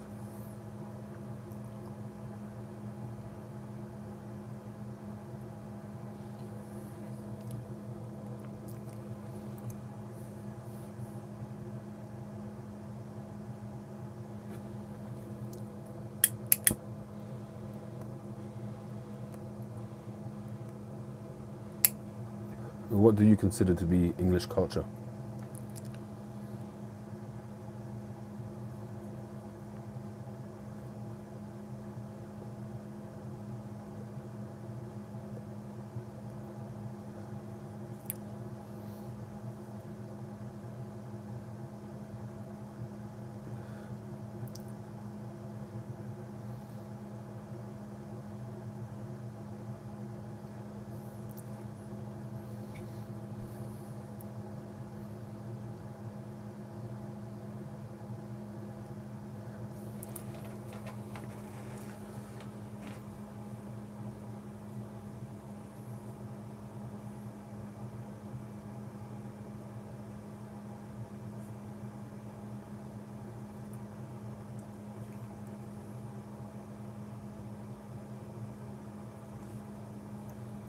Well, I don't know how you describe English culture. I'm just sort of waiting to see what people say, but I don't know how to best describe English culture. But what I would wish is that England would make up its mind what it is. I think that the country is supposed to be a religious country, and although I'm from a different religion, I wish it would be much more a Christian country than it is. I just wish it would really stand up for itself and not be always pandering to political correctness and worrying about, including the Jewish religion, which I'm a member of, but you get some ridiculous stories reported in the news about how some school has offended this religion or that religion, or you'll have, during, I don't know, Ramadan or a different religion, you'll have a certain council hall, town hall, will put this flag up or that flag up, but won't put a different flag up, and it gets ridiculous. It's very nice when I see, from the Jewish perspective, I see the Jewish menorah, the candelabra that goes up during the Hanukkah festival. That's very nice and fantastic. I cherish it, but if the country was to say, this is a Christian country and we respect all religions, we tolerate all religions, we embrace all religions, but this is a Christian country and therefore images displayed will be Christian images, I'd be all for that. I would like the country to stand up for itself and be something and be clear and resolute on what it stands for. And you get so mixed up and messed up with all the different messages, trying to be everybody's lover and trying to embrace everybody in such a way that it just gets ridiculous, and the actual identity of the country itself is very diluted. You know, I would absolutely love it if the country would go back to shops being closed on a Sunday. My Sabbath is on a Saturday, but if the shops and if the country would make Sunday a Sabbath, I would respect that. I would welcome it. I would cherish it, because it would mean that there's values. And there's no values. That's the problem. There are no moral values anymore, and that bothers me a lot.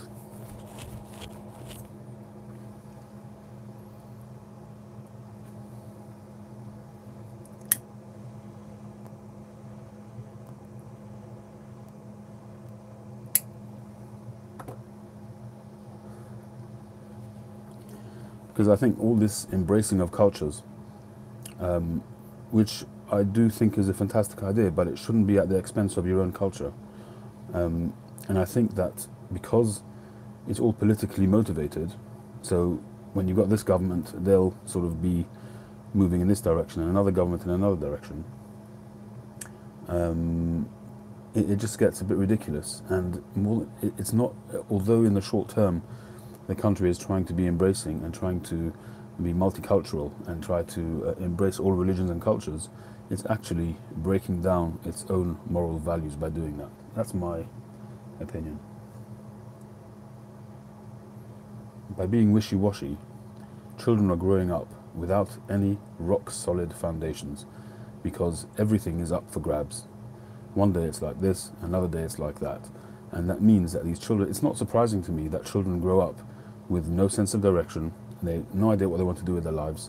They turn to pastimes which are not healthy, because they do not have a rock-solid foundation in their lives. Hey Mike, how you doing? We were singing your praises earlier on.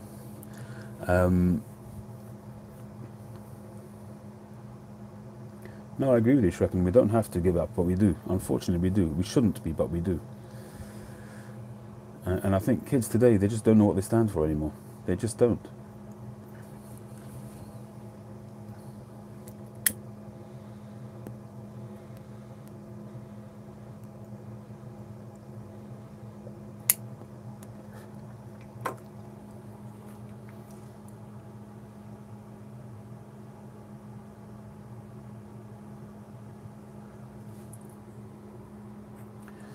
The reason why I think that people are offended so easily when it comes to religion is because it's all up for grabs.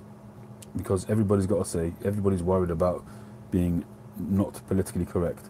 So as soon as as I said, I'm in the Jewish faith, and one of the pet whinges that people have is anti-Semitism.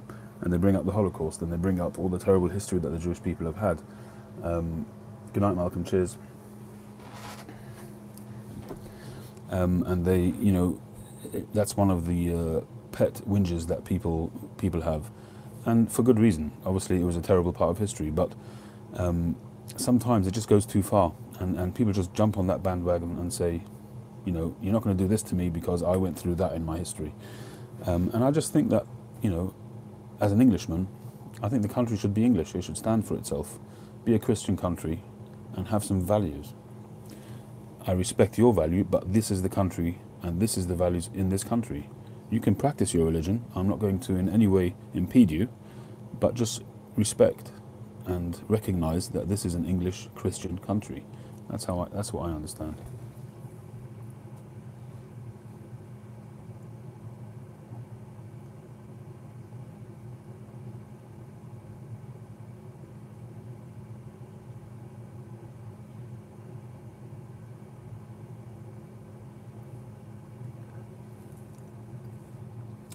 I wish the Christians would be Christian.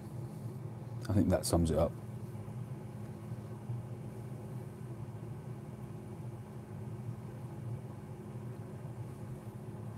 And let's not get into the whole abuse saga with the Catholic Church and so on.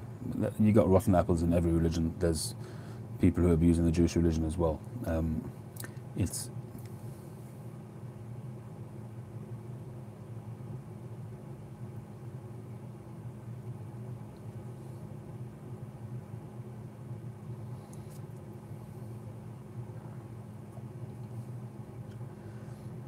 Pipe Cat, that's a different. I'm talking about the identity of the country. You're right. There is a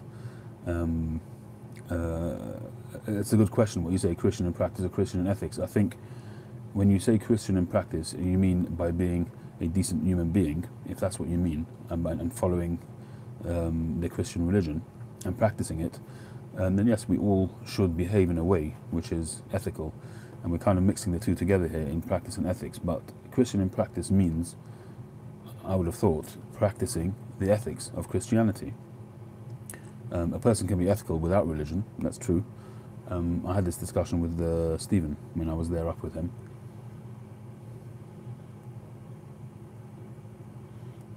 But I think religion is a good framework. It gives a good, almost a membership of a club, which helps you along those lines. I called it an instruction manual for being ethical. And every religion has its own instruction manual of how to be ethical. That's how, to some extent, how I view it.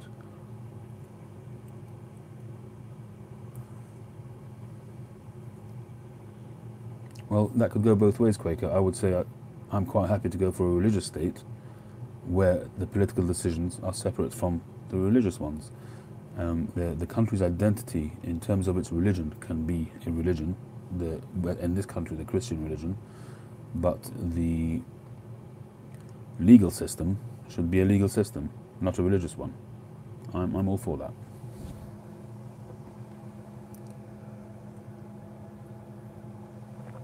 Because if the state is not a religious one and it doesn't have a singular identity, then you end up having factions, and that will eventually lead to political problems.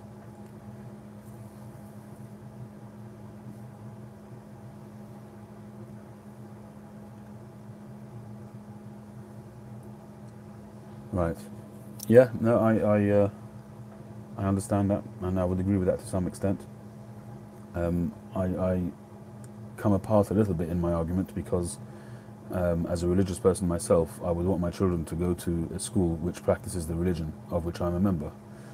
At the same time, I would want my school to completely subscribe to the educational system of the country.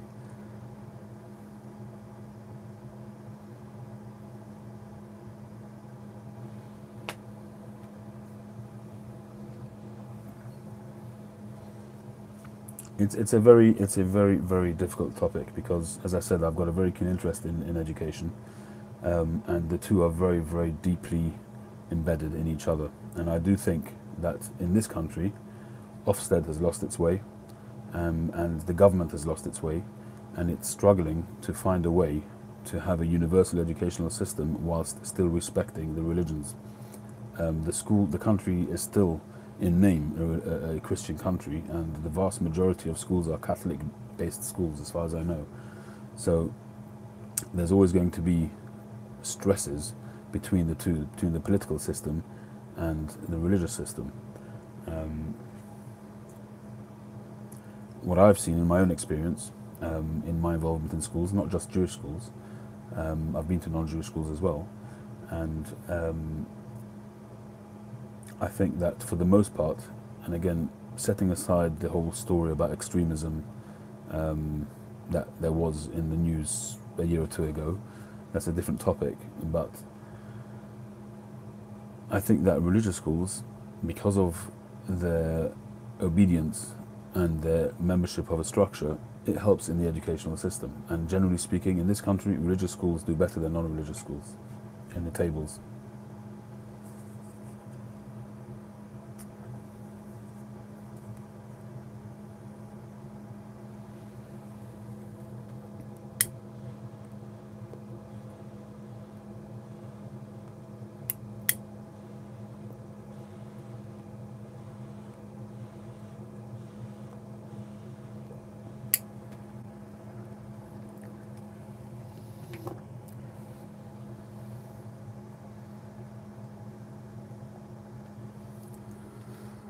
And that's part of my argument with religious schools, because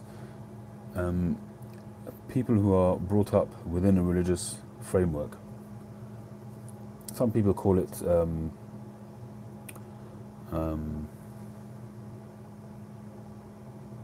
brainwashing, and to some extent I can understand that argument, but people who are brought up in a religion are used to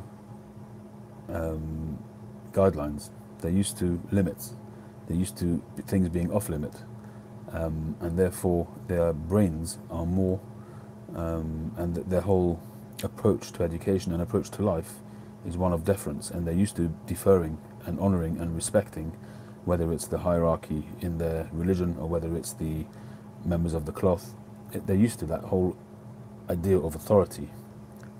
And when you go into a non-religious school, the struggle, probably 50% of the struggle that the school has is maintaining authority before they can even start teaching. That's what I've seen. Whereas when you go into a religious school, when whether it's a reverend or a rabbi or a teacher comes into a classroom, there's immediate respect.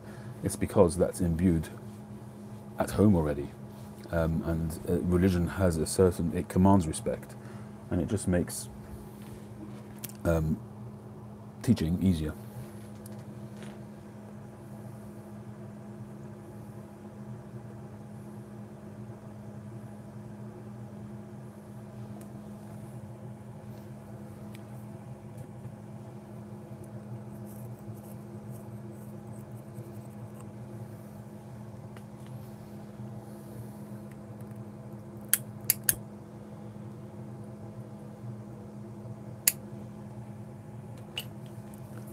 It's certainly a very, what's his name, topic. You know, you can go on about it forever.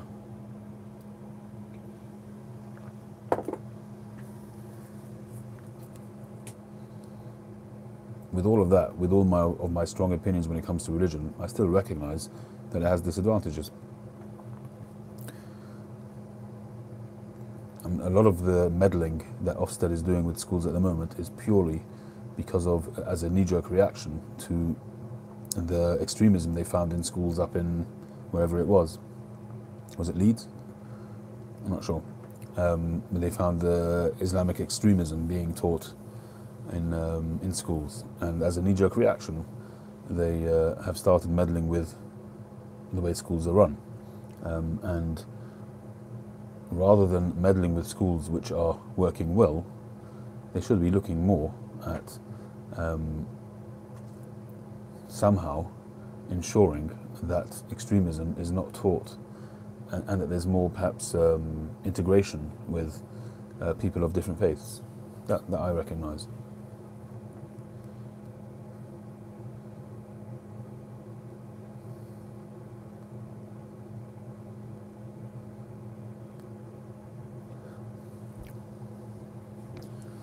I mean, you can also get into the whole corporal punishment argument.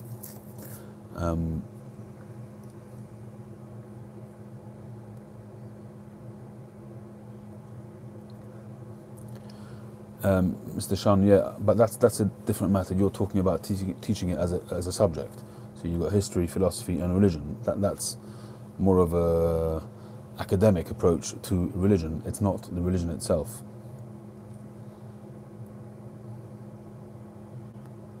See, in the old days, when corporal punishment was allowed, and I'm not an advocate for corporal punishment, obviously, but in the old days, when corporal punishment was de facto, discipline wasn't an issue, because children either did as you were told, or you got a clip around the ear roll, or worse. Now, the reason why religious schools are doing better is because they don't have that problem as much when it comes to discipline, whereas the non-religious schools have no way of dealing with children who are not disciplined. And the way the generational sort of decline goes is that the parents themselves don't discipline their children properly. So when the children come to school, they're unruly, and the teachers have nothing in their armory to discipline the children. The only thing that they've got is their skill in engaging the children. Now, if you catch the children at in their formative years, in their early years, from say between 3 to 6 years old, 7 years old, and you are in a good school where these kids are engaged straight away, you've got a chance. But if you don't, then it's going to be very hard once the children get older to try and turn them around. Very, very hard indeed. And that's why the formative years are called the foundation years, because that's exactly what they are. And if children are not caught and engaged and switched on to learning by that time, it's almost a lost cause.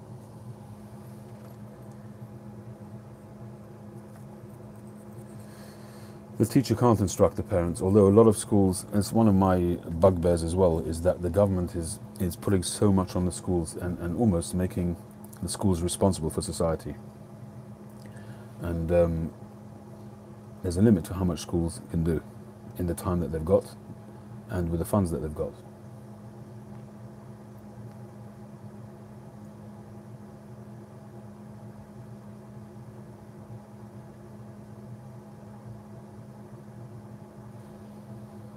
Well, I think that's a good thing, Quaker.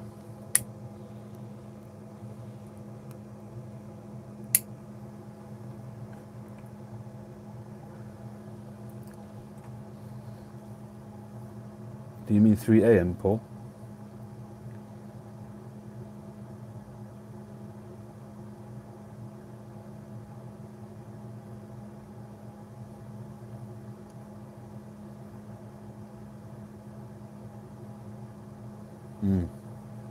Nighty night, Paul. Catch you next time.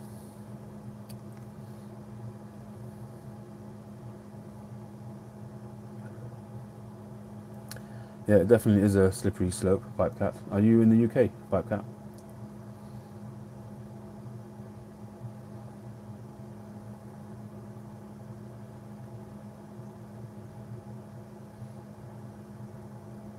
Yes, it's 1 a.m.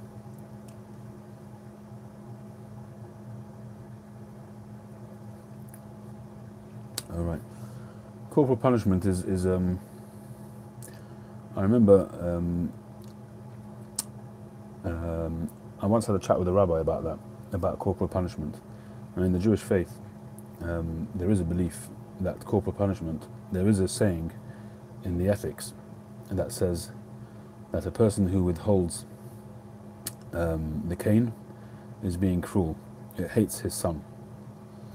Now, obviously, every generation and every time interprets that in a way which is appropriate for that time and age. So nowadays, generally speaking, in the Jewish religion, corporal punishment is not used. But the point of that is the cane can be figurative. It doesn't have to be physical punishment. But the point of it is that if you withhold discipline, then exactly, spare the rod, spoil the child. And there's a lot of truth in that. And there has to be a way of disciplining children at a very young age. If you discipline a child when he's 3 or 2, you will save yourself a lot of heartache later on.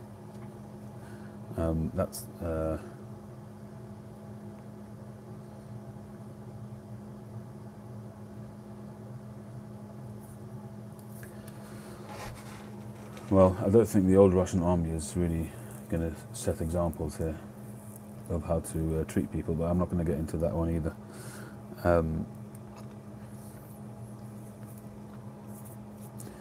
Here's my theory.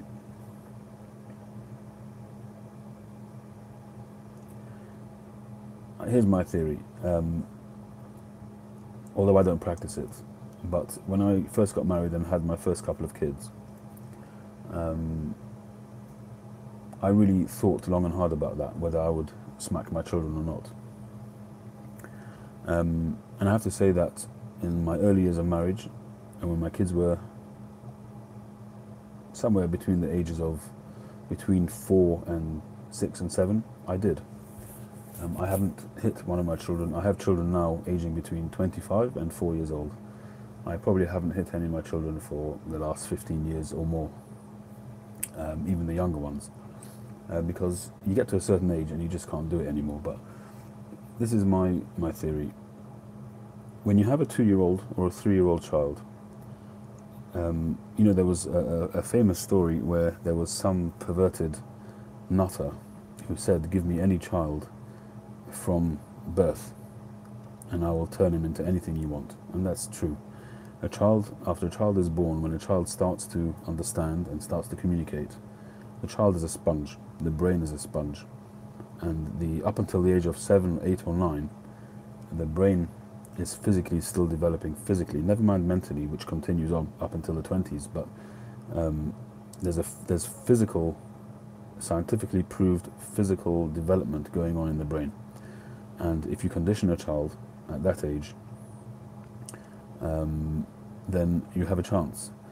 And the theory that I had at the time is that, for instance, if you have, because one of the arguments against corporal punishment is you're going to try and teach a child to behave, or to not to do something negative.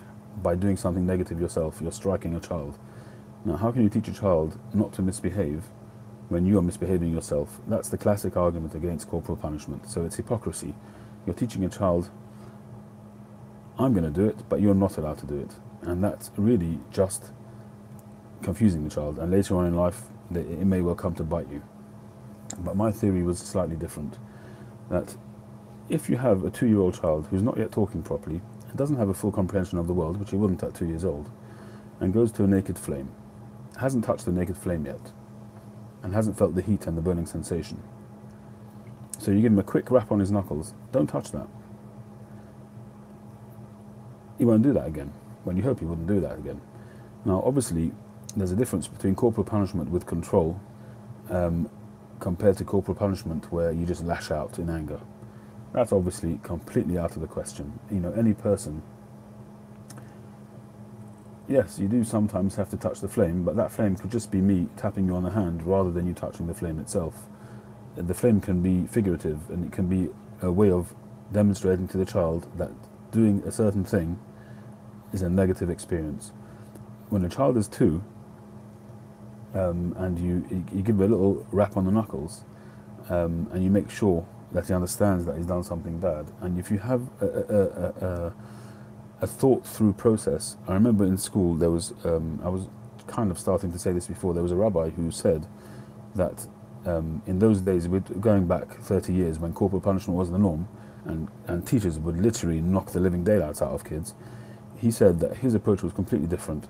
And he said if a child was misbehaving and it really got on his nerves and he was starting to lose his temper, he would do nothing about it. And he would take him aside at the end of the day and he would take him aside at the end of the day and then give him a punishment and say, you did something wrong, this is your punishment, don't do it again. But he would never hit a child in anger. So my theory was that, and I'm not saying it was right, I'm not saying it was wrong, but when my kids were very young, they would get an occasional tap from me to know that they're doing something wrong. Once they were older, I did not, because I then did not agree to do something negative, something destructive, if you like, to them whilst they were doing something negative. And then I would rather explain it to them, discuss it with them, and reason with them. But by then, they had already gotten used to the idea of listening to their parents. They had already gotten used to the idea of respecting the parent, and the smack was no longer necessary. That was how it worked for me, and for the most part, it worked.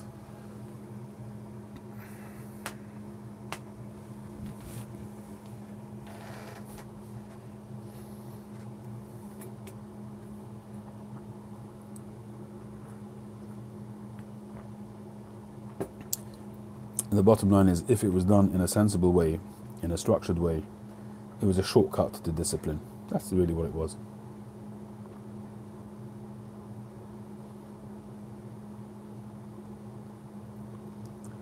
Yeah, that's true, Theodore. And the only way to do that is by example. Parents who set the right example for their kids will mimic their example that they're set. And for the most part, I mean, nowadays nothing's cast in stone. You can. I have kids ranging. From in all ages, and they all grow up differently. But for the most part, as you say, if you set a good example yourself, then generally speaking, your children will see what that good example is, and they can compare it in their own minds to people who are not brought up in a good way, and they'll make the right decisions. My practice of smacking kids lightly years and years ago was really at a very young age, not to cause pain, but just to very quickly signify that that was something wrong.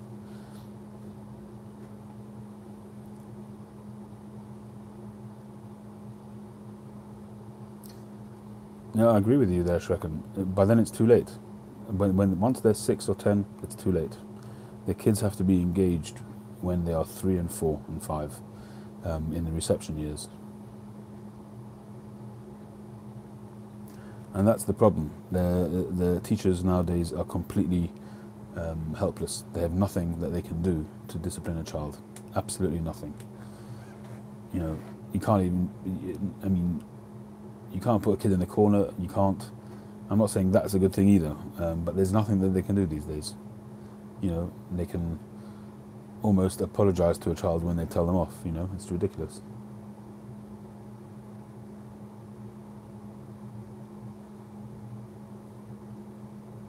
No, George, I don't know anything about that, sorry. Thank you for bringing it back to pipes.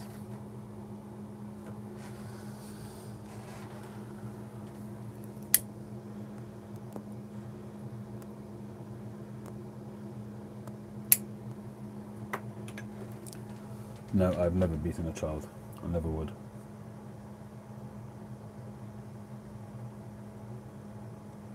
I don't think that I've ever seen anybody be beaten as such.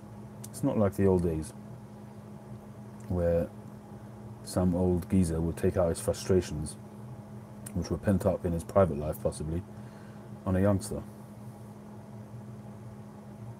Even, well, I can remember when I was about 10 or 11, there used to be a teacher in one of the schools that I went to. He used to pull your trousers down and slap you on your naked bottom in front of the class. And that was unacceptable, obviously. But that's the kind of things that people did in those days.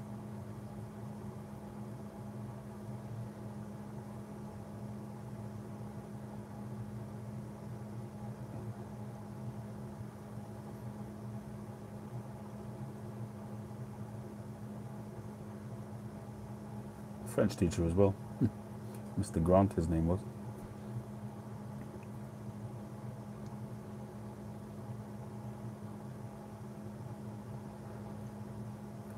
And coming back to my kids going to school, one of the reasons why I was motivated to be a school governor was exactly that, because when my kids went to school, they almost danced into school. I never ever remembered wanting to go to school. Very rarely did I get up in the morning and think, fantastic, I'm going to school. Whereas my kids, you know, when they were young, they were so happy to go to school, and that was my biggest motivation to give something back.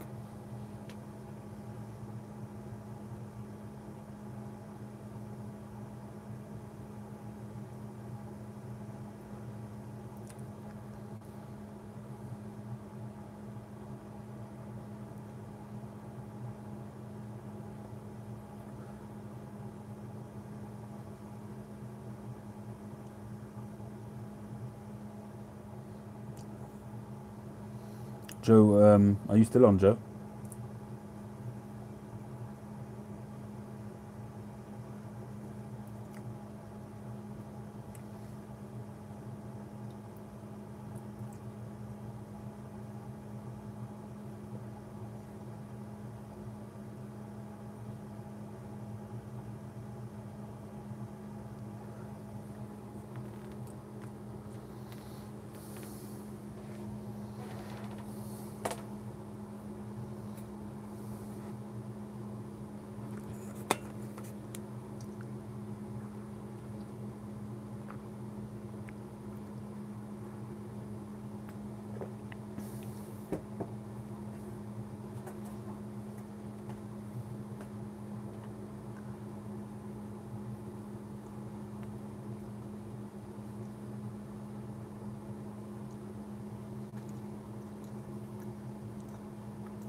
Theodore, yeah, I think that's part of the generational decline, at least here in the UK, is that the parents are not on the school side.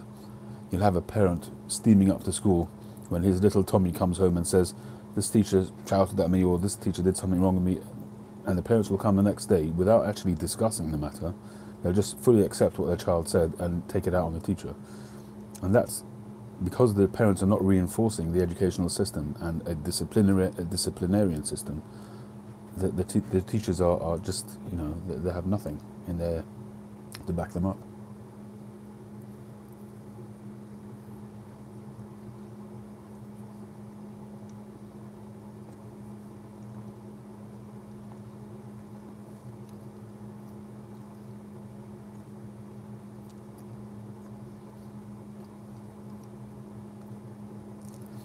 It's a thin line, Theodore, because I think students should not have fear for their teachers, but they should have respect for their teachers. And that's kind of the modern day we live in, where everything is out in the open, so kids can put stuff on blogs. But, you know, sometimes people in their jobs, they get the sack because they've said something on their blog which brings their company into disrepute.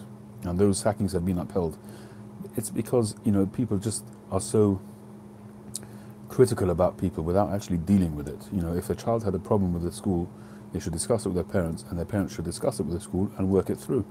But they don't do that. They just, everything's out there, and people are critical, and they're just looking to be critical and bring people down.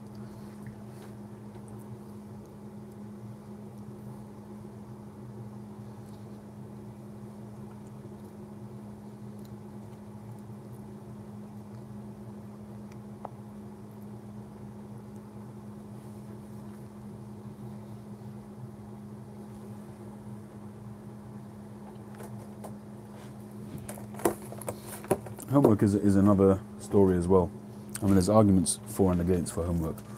Teachers, kids study all day in school, and there's an argument to say leave them alone and let them, their brains sort of relax.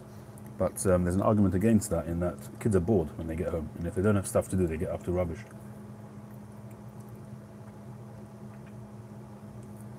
No, I don't agree that the institution is always right, but I believe that a child should still respect the teacher to the extent that he's not going to badmouth him on a blog. Rather, speak to his parents and then go and meet the school and discuss it and work it through. It doesn't mean that the teacher is always right, but it doesn't mean that they have to besmirch the teacher and bring the school into disrepute because of it. Obviously, if it gets to a stage where the school is not dealing with it, and you go down the road and you speak to the head teacher and you try and deal with it and it's not being dealt with, then yeah, fine, absolutely, go to the press. I don't have a problem with that, as long as you've done your bit. But where a child goes from being told off in school to, on his way home, blogging about it, before he's even discussed it with his parents, and his parents have discussed it in school, and he's already bad-mouthing the school without it being dealt with, that I don't think that's healthy.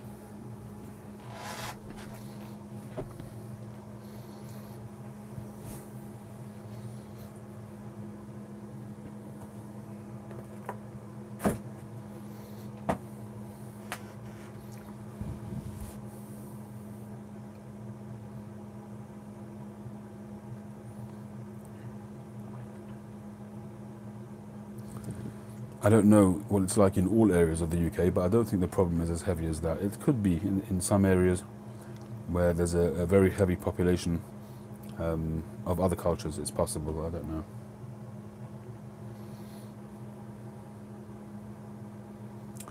Hey, lackadaisical, how you doing?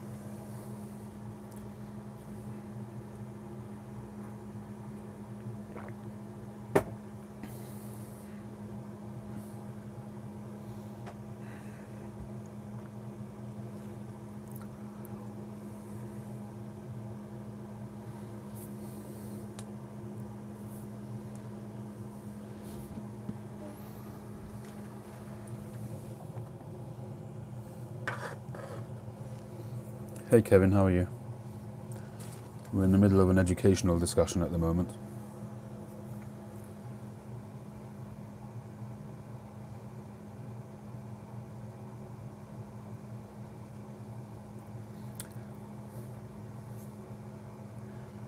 Theodore, was that discussed with the school at any time, or was it just the parents and the students?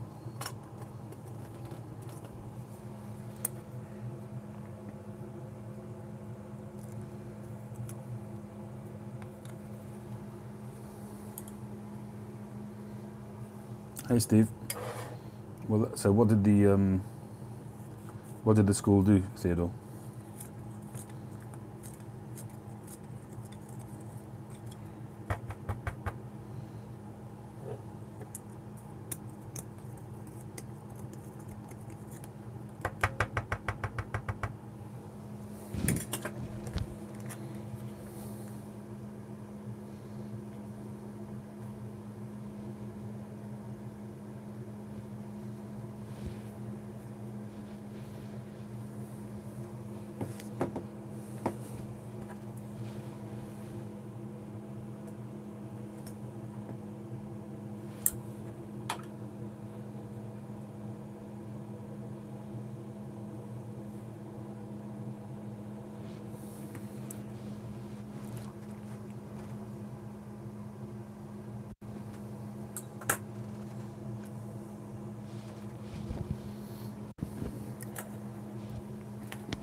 And did the head of the class tell the teacher?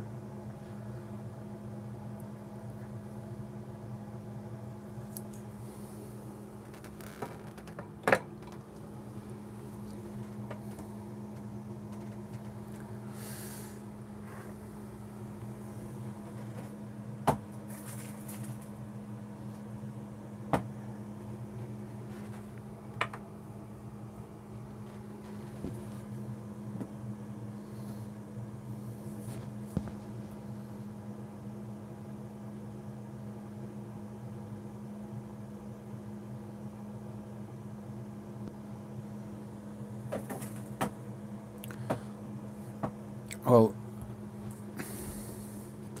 I don't see the point of having an anonymous vote if you're then going to take away the anonymity of those people who voted. I just don't get that at all. Doesn't seem to. I mean, obviously, you don't know the situation, but it doesn't make sense to have an anonymous vote and then everybody cough up exactly what they voted. Obviously, there was going to be repercussions if the teacher was then going to take it out on those people who objected to the teacher.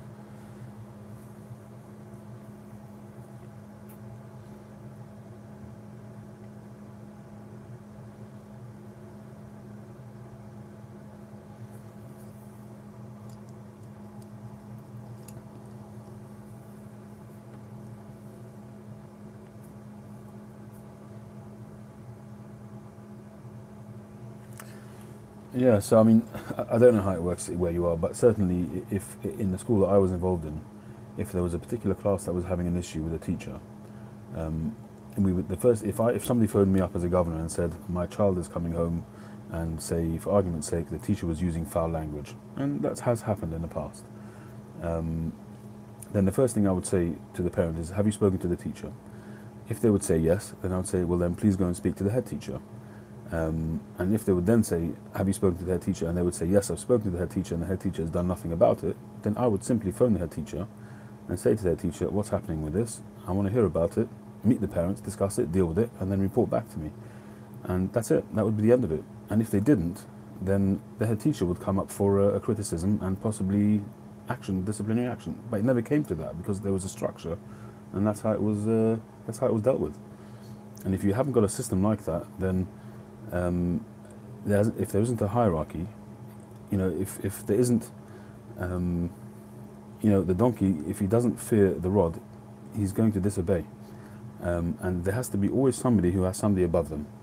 In society, always that's how it works. If somebody doesn't have somebody above them who they're going to respect or fear to some extent, fear is a strong word, but you know what I mean. If they're not going to somebody that they defer to, then you're going to have a very difficult time trying to have some kind of discipline and structure and a school running in a smooth way.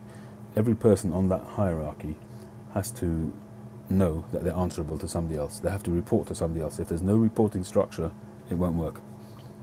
There's always got to be a step up, and there's got to be a final, you can only pass the buck so much. There has to be a final place where the buck stops and it gets dealt with. And that's one of the things I worked very, very hard to create in the school that I was involved in. And it worked.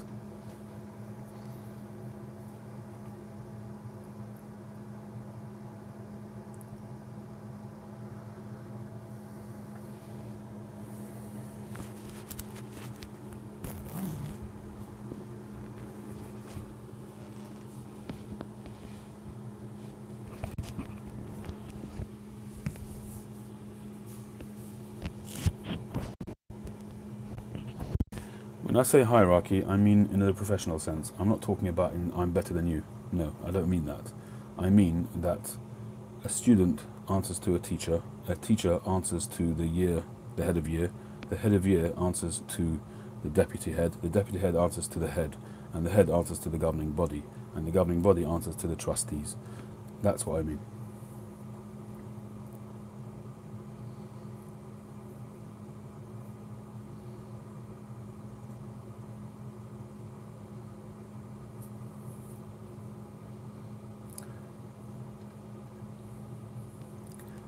When I say it like that, it sounds perhaps a bit military, but it never gets to that. If the system works, generally speaking, that's only in extreme cases where things don't get dealt with.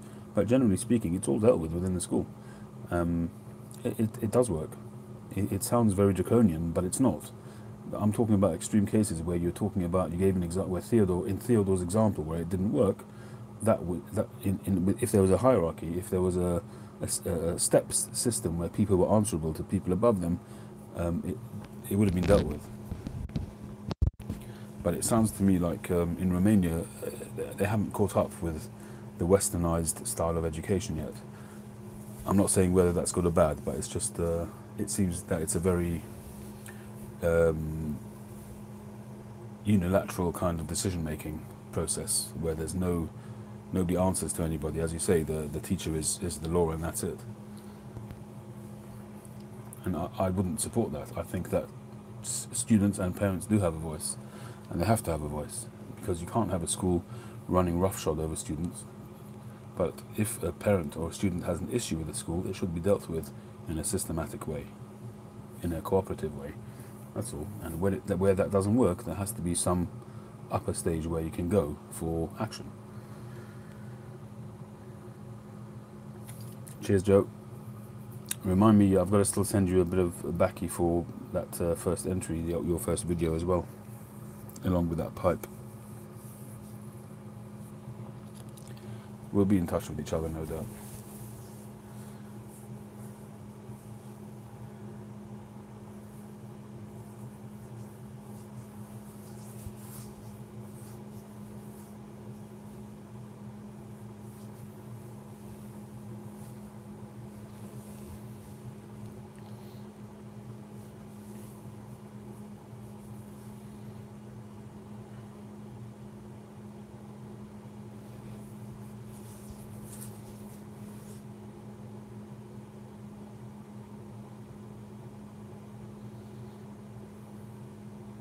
Absolutely, Theodore. It's a lovely little pipe. Hang on, who was it that wanted to look at the Elwood? Was that you, Theodore?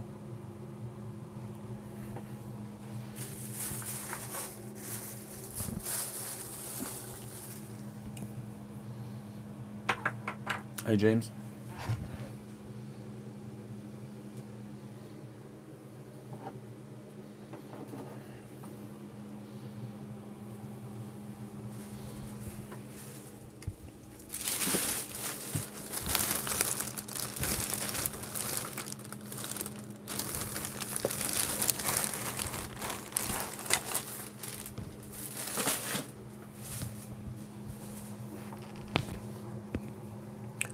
Well, here's the Astley.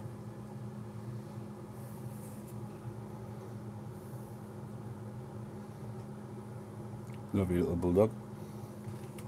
And this is the Elwood, which somebody asked about before. Silver needs polishing, but it's had a softy bit on as well, so there's no mashing on there. It's a lovely pipe. The winner of the main raffle was, I didn't actually write it down, it was somebody McCain, Andrew McCain. We did a secondary raffle as well on the spur of the moment, which Joe won, BeardlessGnome Joe.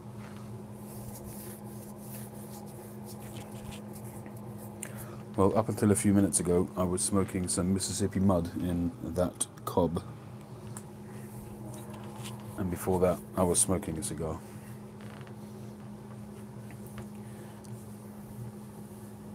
I've still got that Padron 1926 to smoke, which I haven't yet done.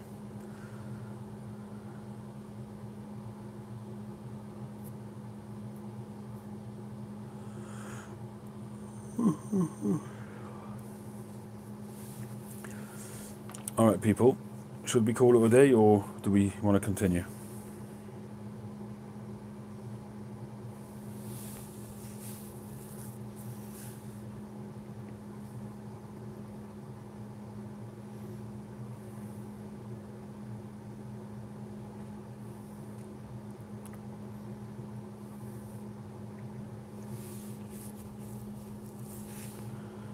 Silence is golden, golden. You need to bail. Mike, you're still there, man. You're very quiet.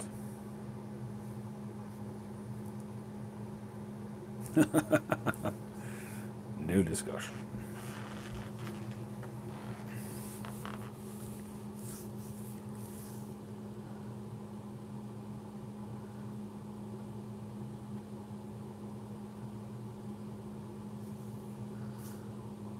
Alright, cool.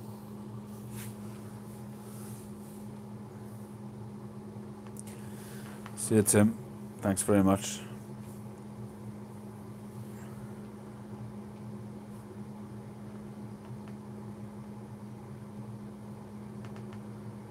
Yeah. Yeah, the current generation here is, I'm not saying everywhere, but there is certainly an element of poor parental examples being set. That's true.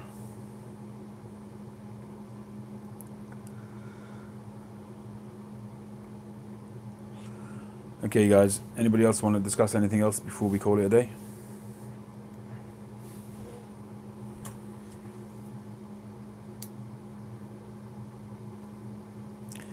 Well, if you want to start a topic, do so quickly. The 1926 is a Padron... Hang on, I'll get it.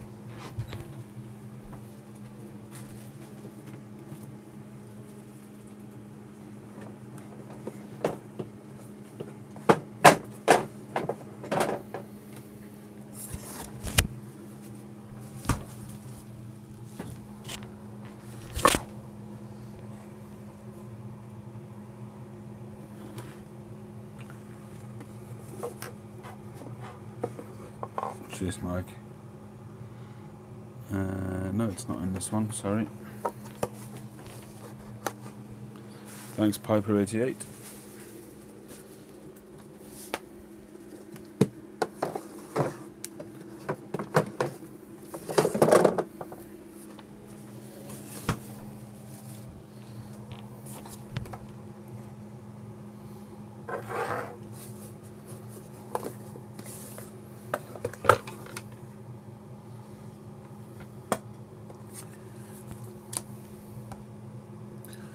These are some of my regional editions and limited edition singles.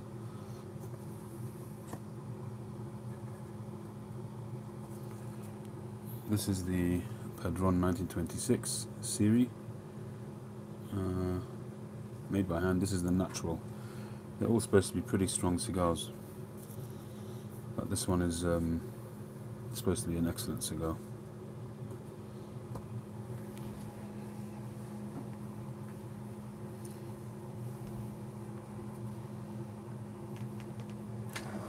This has just come out. I smoked this the other day at JJ Fox's. A very nice cigar, despite it only being from 2017.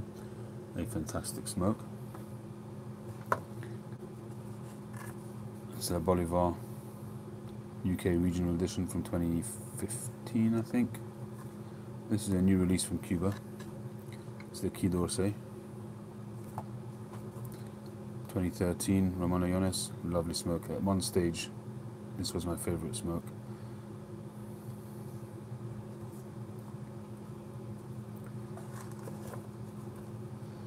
This is Flor de Cano from 2010, I believe. I searched high and low for these, and I eventually managed to find two of them, and I was very unimpressed. Far too mild. That's a French regional Quai d'Orsay. I'm not sure how old that one is. These are the Trinidad Topaz, famous cigar, excellent cigar.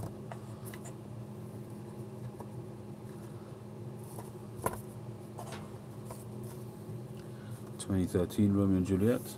This is the. They're getting a bit cracked actually. Don't know why.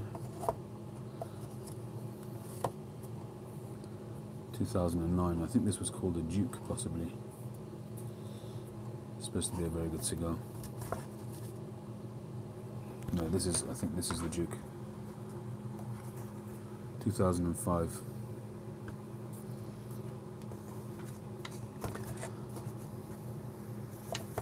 Yeah, I will smoke this soon. I'm going to do a video on it. That's why I'm not smoking it live, because I've not smoked it before, so I want to do an impressions video for that one. And that's one of the Tesoros, which I've been smoking for a while. Yeah, so all good. What else have we got there? Anything interesting? Diplomaticos. Not sure when this is from.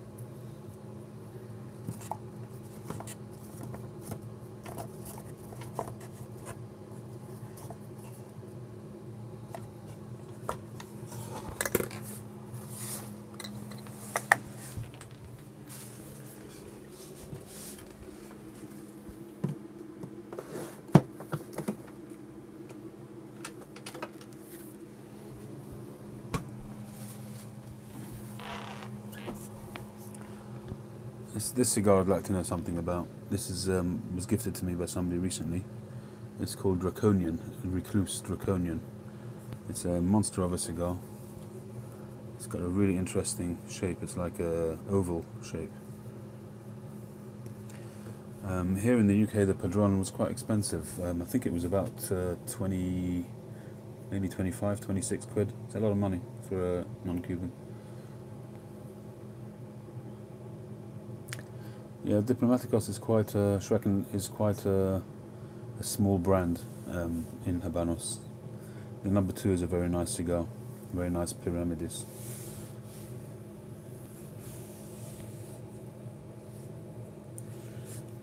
As close as I've gotten to Mexican as I think was a what's it called? The Mexican wrapper.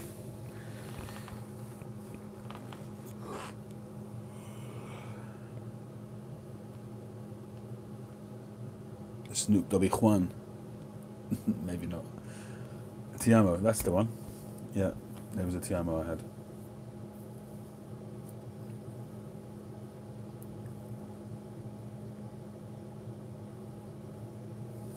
Leave them in a tin until you want to smoke them. Definitely leave it in a tin.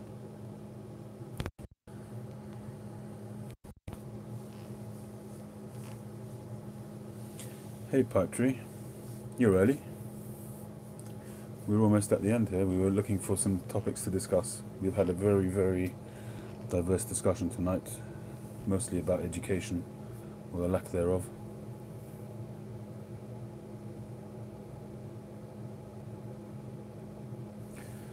It was a while back that I had the Tiamo, but it was nice.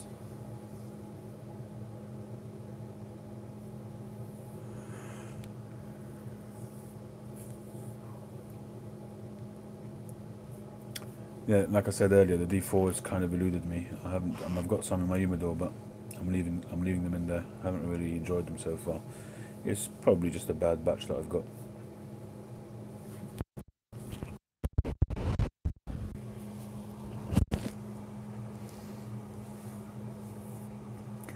Did you get anything exciting in your? Did you manage to go to a car boot sale last Sunday, or was it snowed out? Tree.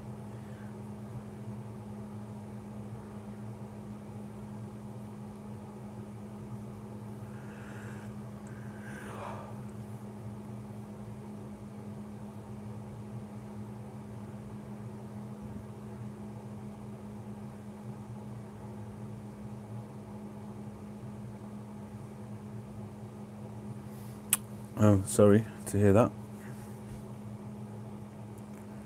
Was that good emotional or bad emotional?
Well, Cigars Limited are selling them online at £16.25 for a D4.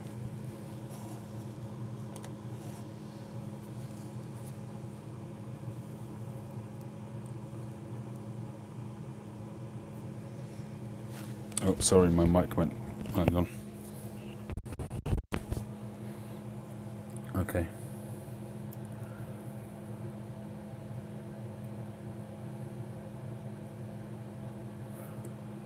Yeah, I said that the D4s here are about 16, 17 pounds.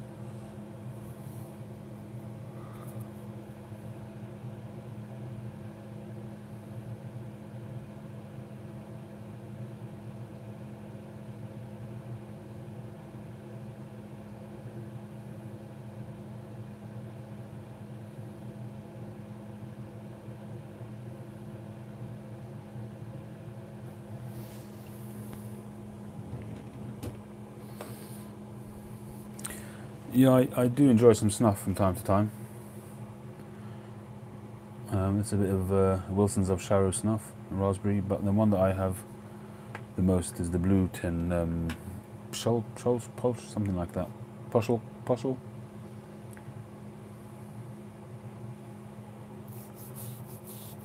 LD doesn't wear a tie. What are you on about? I see you were winking.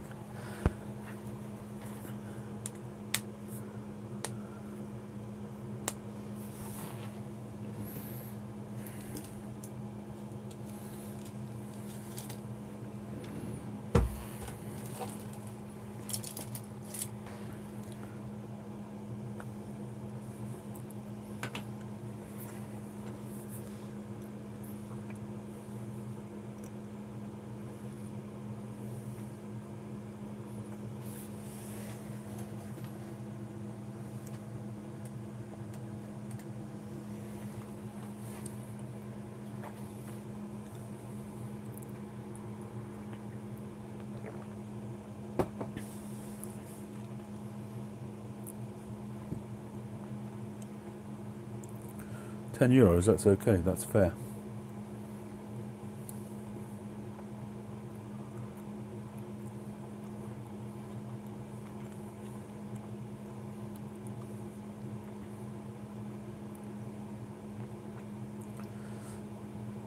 Yeah, he's been moving over to a lot of movie stuff, hasn't he? Pipery practices.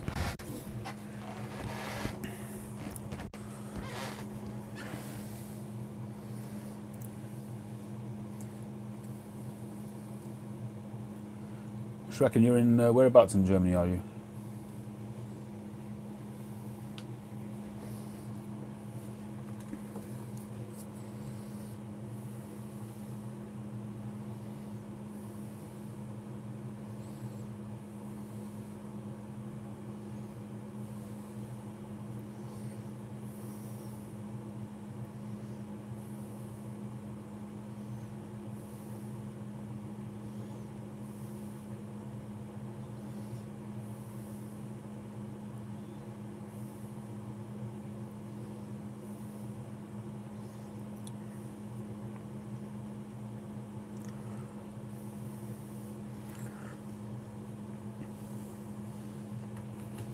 Are you near any cigar shops?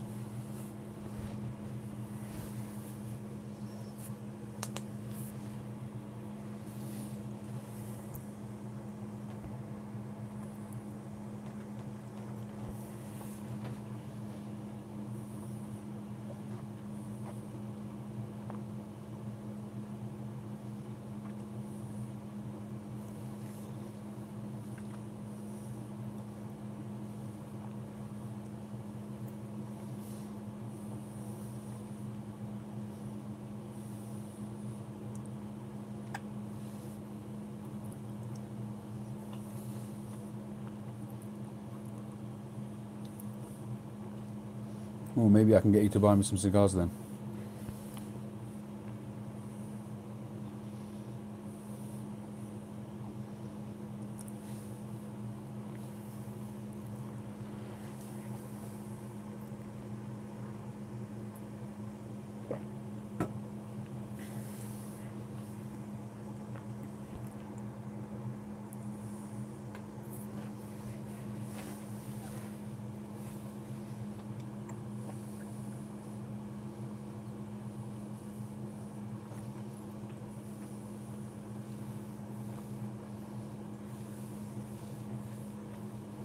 From Caterham, don't know.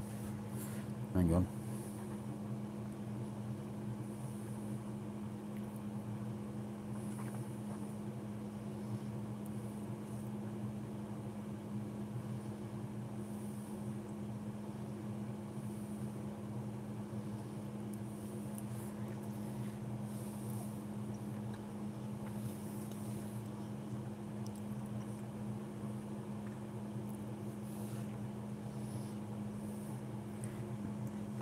It's about an hour away. It's about 50 odd miles to Caterham from here.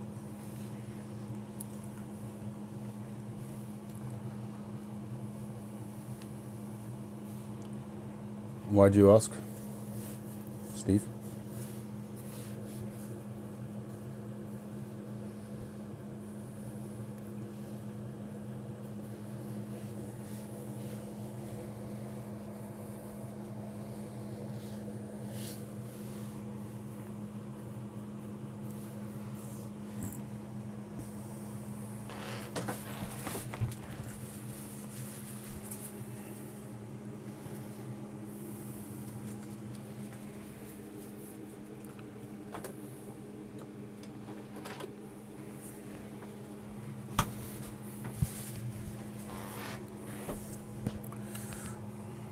Tree, the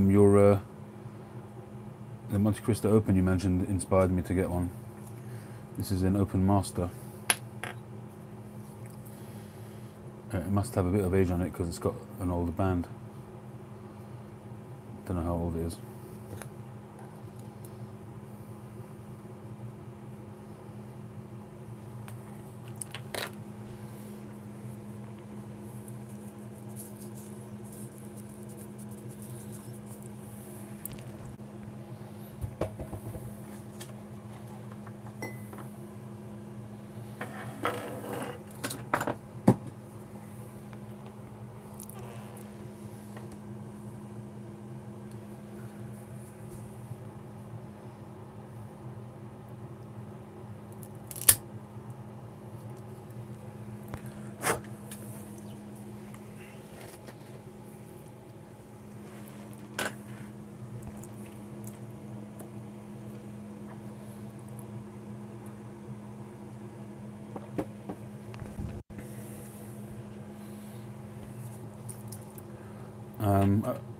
Somebody asked me that last time. This is a diver's watch, Seiko.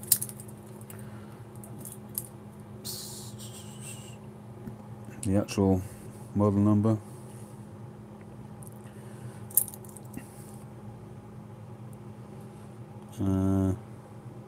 Can't see it very well.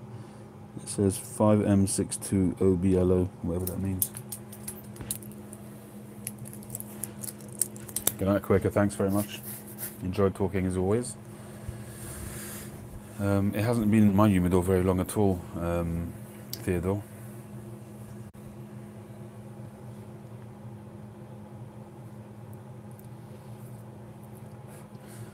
I must be honest. When I first started, I went through all the different types of cutters. For a while, I was using a punch most of the time. I then went on to the V-cutter, and I still do sometimes when it's like a large flat head. Could have done that tonight with that, actually. Oh, let's stop working. What's going on?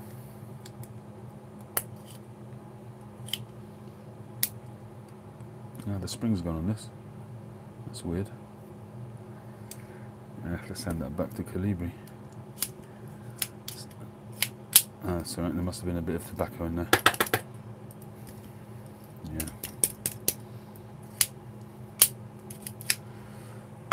And then I went on to the straight one, which was the XO, which was very good when I first started, but kind of got a bit dull, the blade. I went back to this, which is another Zycar, but it's the butterfly ones, and this is what I use all the time now.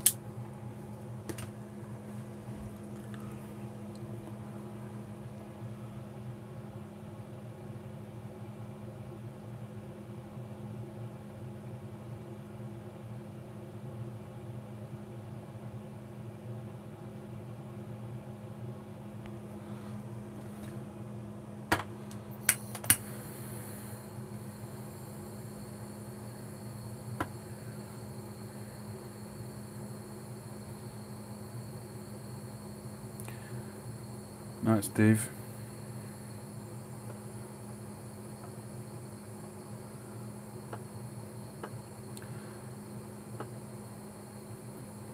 I used to be big into watches. I had a thing for Tag Heuer watches, and over the years I've probably had half a dozen different Tag watches. But the last one I had I sold, and I guess I've been spending my money on pipes and cigars, and the Seiko serves me very well.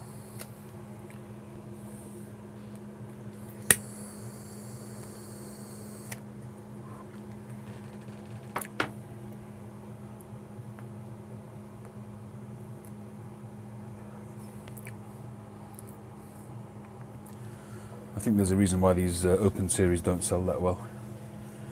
I hope it develops a bit better. Starting off pretty rancid.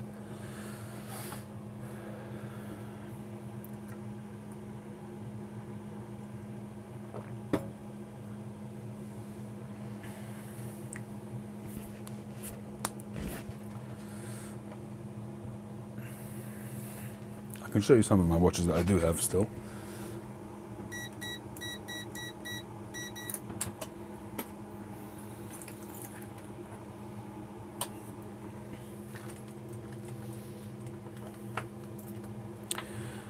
Yeah, the Omegas, I really wanted to get one of the 007 ones a while back.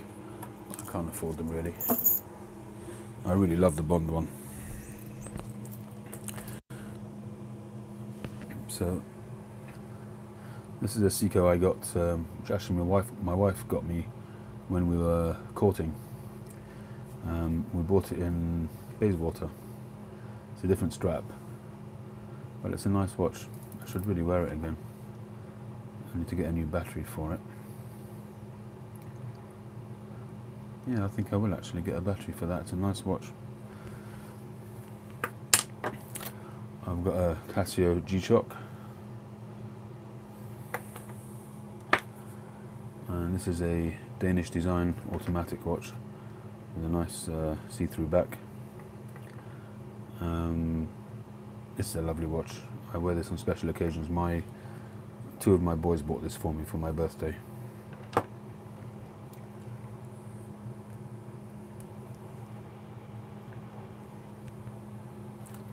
I've got a Tissot, which was called the Quadrato because it's a square. It's a very nice watch as well, sapphire crystal. And I think the battery's gone now. Oh no, still there. I had it pulled out. So that's nice. This is a Bulgari automatic. But I have a feeling that it's not genuine.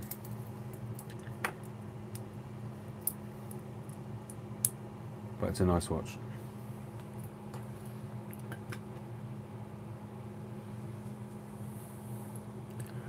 And then I have a TW Steel, also a very nice watch. I think the battery's gone on that as well. I haven't worn them for a while. I like this watch a lot. Good night, George. Alright people, I think this is degrading into me showing off my watches, which is never a good thing.